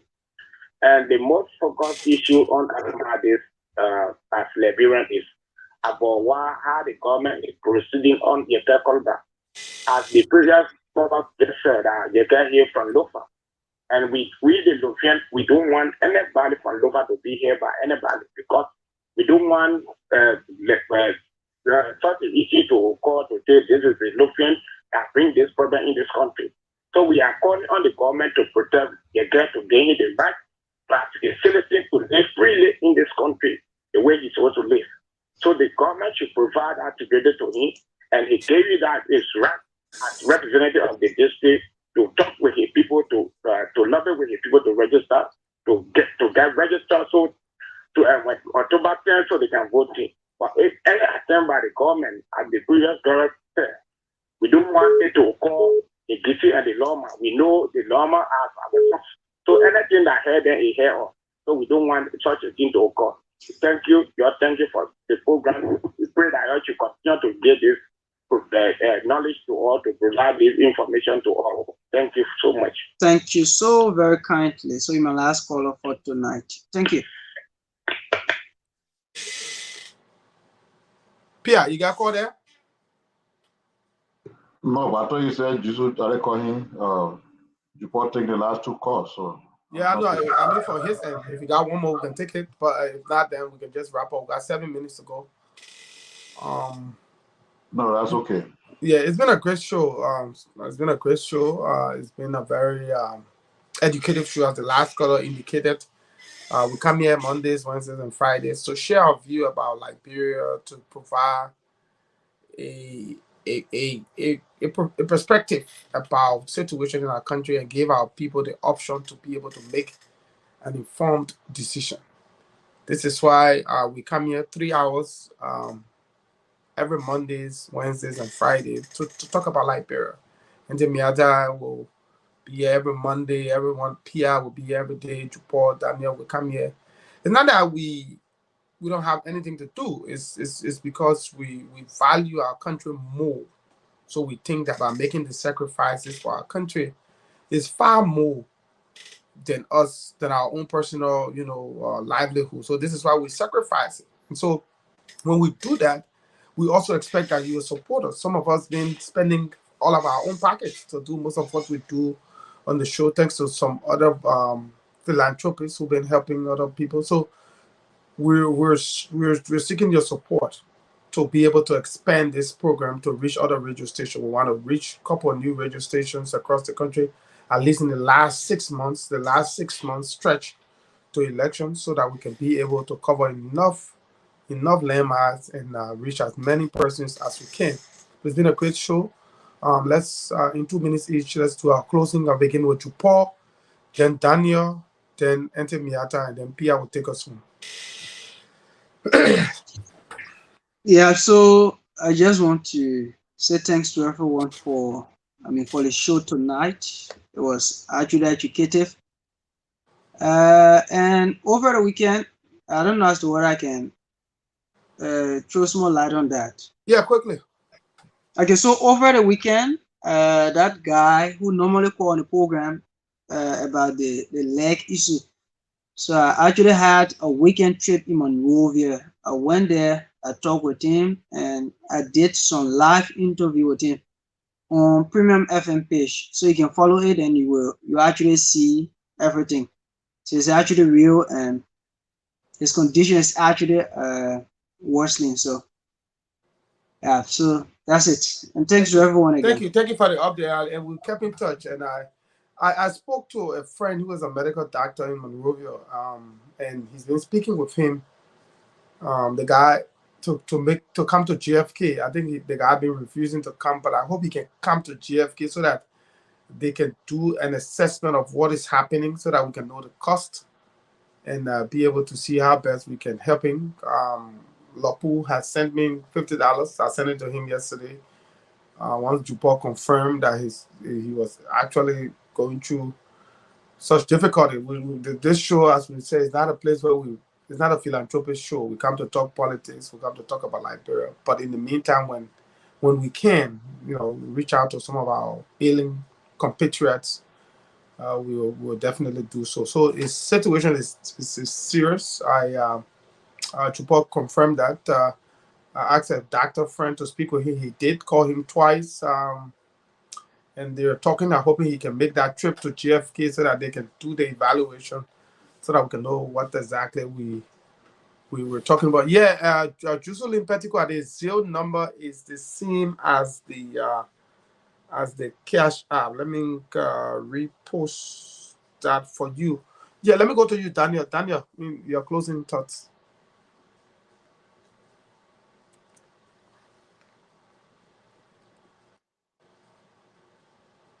You're muted. Talking about the fellow who called the other day in need of help. Mrs. Beatrice Kanga had called and said she should go to Basel, and then Jupor sent my number to him. He called me, and then later on he told me that he has seen a medical doctor, and the medical doctor advised him to seek advanced medical treatment because his condition could not be addressed in Liberia, and so he needed money to go Ghana. I said, well, somebody offered to help you. You need to go see the doctor. The person sent you to first. Yeah. So when you see the doctor and the doctor advise, then we can work around that. But in the absence of that, we can be shifting, the post in the middle of the game. So I advise him to go Buchanan. Now that you say you got a colleague who you talk to at JFK, I also encourage him to go and see the doctor at JFK. When the doctor advised that his condition cannot be addressed in Liberia, exactly. Then we can begin to do that. But on the overall, Stephen, it's been a very good show. I think there are pertinent issues that we raise here. Talking about the concern raised by Pia, bringing in the networkers. I think it's very important that the election commission, the chairperson and members of the board of commission takes that very seriously, because any attempt by the workers to put up a non-compliance posture in the middle of the already delayed voter registration is going to be a real setback to the process. There's no excuse that the government can give us for not conducting a free, fair, and transparent elections. There can be no excuse acceptable. If it means that we're going to voluntarily take up action against the government to ensure that we are does the right thing, or if he doesn't hold election, we're going to ensure that he's not going to stay in office one day after his constitutionally mandated term, because we believe that everything that we are doing is deliberately calculated to undermine the electoral process. For the most part, this is the major election that Georgia are going to be spending money on, his government. The NEC submitted a budget of 93 million since 2021. The government has had sufficient time to put aside revenue, sufficient resources to supply the election commission with all of the needed resources it needs to conduct an election that will be very credible. Already the biometric exercise is being criticized because it was delayed. Then you come to where you have managed to put workers into the field. The workers are not threatening to protest because up to now they don't know how much you're working for and everything. So for us, it is deliberate. We're not going to sit there to plead with George Weah to do what he constitutionally mandated to do. We're not going to plead with him. If we are given a reason to forcibly remove him from power, we're going to mobilize the masses of our people to do so.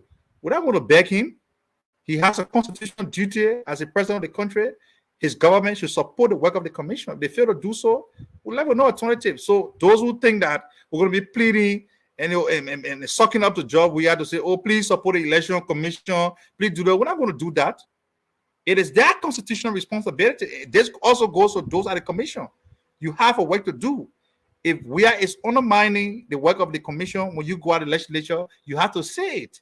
The last time the chairperson appeared and said that Samuel promised to give 10 million, but it coincided with the holiday. After the holiday, that is March 15. After March 15, he would have given the 10 million to the next. They have to inform the legislature on time so that the issue can be brought to the public attention so we can talk about it. But if they sit there and shielding the government that is undermining the work of the commission, they don't expect us to take side. We are going to put all of them in the same basket and treat them as those who are undermining the peace and stability of the country. So thank you, and we'll always look forward to being here again on Wednesday. Thank you. Thank you, Daniel. Thank you. And then you muted. So sorry. I want to add my voice to the appeal to our listeners and supporters and friends out there for support to the class Reloaded. I just spent 21 days in Miami, and I bought enough data. I had electricity to charge my phone, but I was never able to actually watch the class Reloaded without the constant interruption that just frustrated me. And so I realized that the class Reloaded is going mostly to our diaspora audience. It is not reaching enough of our local people. And there is a need for us to be able to transmit the class Reloaded on various radio stations. It is not fair to Senator Wombley Kanga to be maintaining a radio station or Senator Dillon. No, we are supposed to be able to get the message out because those are the voters on the line. So please think about it, how you can support the class Reloaded. This is not like Spoon TV. The class Reloaded has no spoon tactic. They could go into Monrovia and buy everybody. You understand? And now we've got this new, I'm not even going to call them a competitor. We've got this new group called the Closing Argument. You know, I mean, anyway, the people who will go there to listen are those people who endorse criminality, they endorse dishonesty, and whatever, because these are the same individuals, if I remember right, who were on Spoon carrying out garbage. So they have a new sponsor, I understand, is the Deputy Speaker for Nati Kufa. So, you know, he got money to put into them and so forth. So, yeah, but that's the truth. You understand? That's the whole truth. The Closing Argument. Give me a break. All right, and last thing, my people, because I've avoided this topic, even while in Monrovia, etc. I have no PhD, I have no master's, I have no bachelor's, none of those highfalutin degrees. I simply have a diploma in music and drama. But thank God to my early education from CDB King to the Collegiate School in England and to the Annie Walsh Memorial School in Sierra Leone and the Kenya High Girls School. I got a good foundation of being able to read and understand. I'm 75 years old. I have never known an African leader to be summoned, and I use the word summon, to Langley. Never before has my country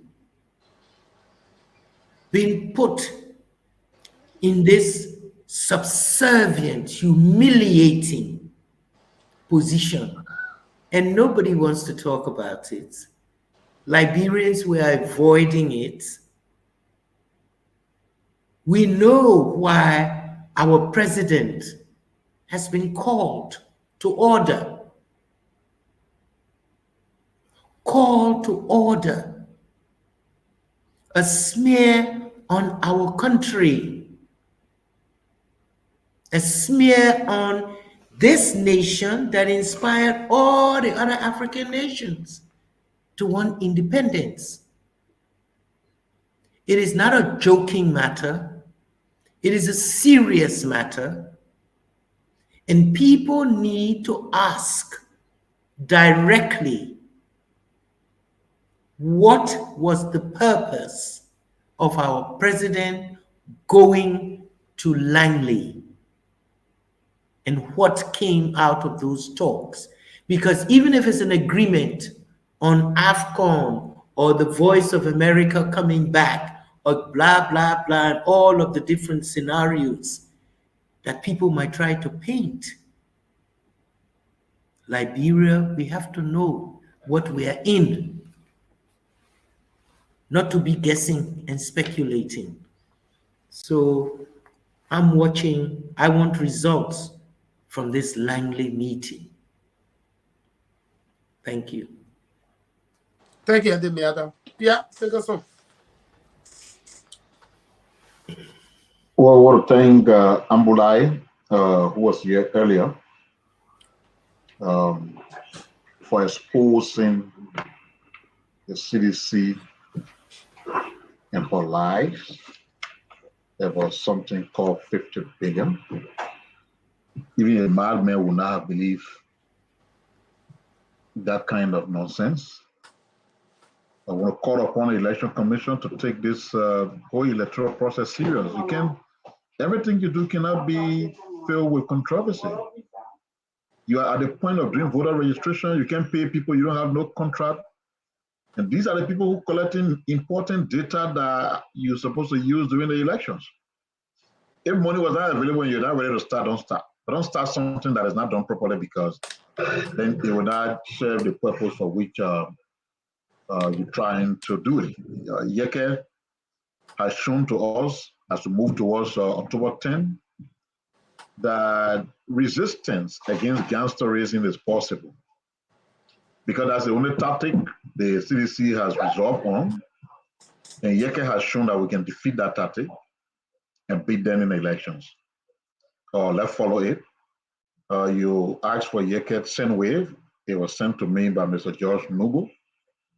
I placed it in the chat room. I don't know how you share it, how you not. I placed it there ever since, so I don't know whether you didn't see it. Got to figure out how you share it, because no, we're bringing it home. We're doing it. And the Miata says people. Well, I think the way in the Miata wanted to work is not only when he comes on, then you raise money. So is there a way? Maybe put it in a class page. Okay, I'll put it. Yeah, he put in a class page where people can be reaching out to him and supporting him, because if it's really tied down to when he comes on, then it will not yield the desired result. So we got to find a way to do that. Gallo and others. Gallo has this Yeke Defense Task Force. He's encouraging people to join. It's the same mission. Part of the task force will be to raise resources for Yeke. The task force members who are on the ground in Liberia, those who agree to be enlisted, will do something physically to help to protect Yeke, in addition to the other forms of support. So it's a good thing that Gallo and others are doing. Like Entemiera said, if somebody of her stature went to Liberia, have money to buy data, had data on her phone, and just following the show on the internet was a challenge to her, think about ordinary people who don't even have data. So it will depend on Facebook as the way of sending this show across. We're not going to achieve anything. That's why you see the show is so popular in Grand Bassa, in Bon County, because since the show started, Radio Duba has not relented. since Prince Moe and Premier Kimo with Jupor them, they're always on. So the show is popular in the two counties because nobody got to go on their phone, on Facebook to watch it. They listen to the radio station. D15 tries. I heard the other guys say when he died, if a poor a casket or a grave, at 8.1, meaning D15 is also making some effort. But those are not enough. You heard Dillon saying it, and we need to expand, especially if he's very serious about Joseph Boakai winning elections. So the only way to do it is resources. To run radio station not easy. Imagine Charles Snyder. He's a JMB, some communication point with JMB. Stephen really reach out to him. Up to now, we can't be on a show. I think he told Stephen that for us to be there, I don't know, they gotta be providing gas or something, or that money can do that. What we're doing already is a big, big sacrifice. Thank God for the people who came, the Nyobli, the Prince Moe, and I think Steve Zago somewhere in Lofa, who trying to help. But God will extend it, not necessarily depending on these people. And the only way that can happen is if you support it. That's what and some of you people have been calling for it actually. The last time we want to show, somebody called and said you have a regular, yeah, the other callers and the other shows can do. So Stephen decided to try it today, and I think every time the information will be up. It's the first time, so we'll not save much, but what was generated today is just $86. $86 that was generated today. And because it's an everyday thing, I think it's something we just keep encouraging people to see, what they can do. If this mission should go on, then we all got to stand firm. Other than that, we waste all our time, waste all our energy. Then we got another 6 years of weird catastrophe. I don't know who want to see that. It was a good show. Thank you, Stephen. Thank you, Ntemiada. Thank you, Pierre. Thank you, Ntemiada. Thank you to Paul. Thanks to Jerry, Nima Yimpa, Daniel Sandler, and of course, Abdullah Mame, who joined us earlier. It's been a great show. I'd like to say thanks to all of our many callers who call on the show. Thanks to all of those who and Stephen, sorry, one of our regular listeners, Dr. Pade, I think our man. Today is Dr. Pade's birthday. And because he's a religious follower of our show, I just wanted to end by saying happy birthday to Dr. Pade. Happy birthday, Dr. Pade, wishing you God's richest blessings. On that note, we come to the end of another edition of the program, The Class Reloaded.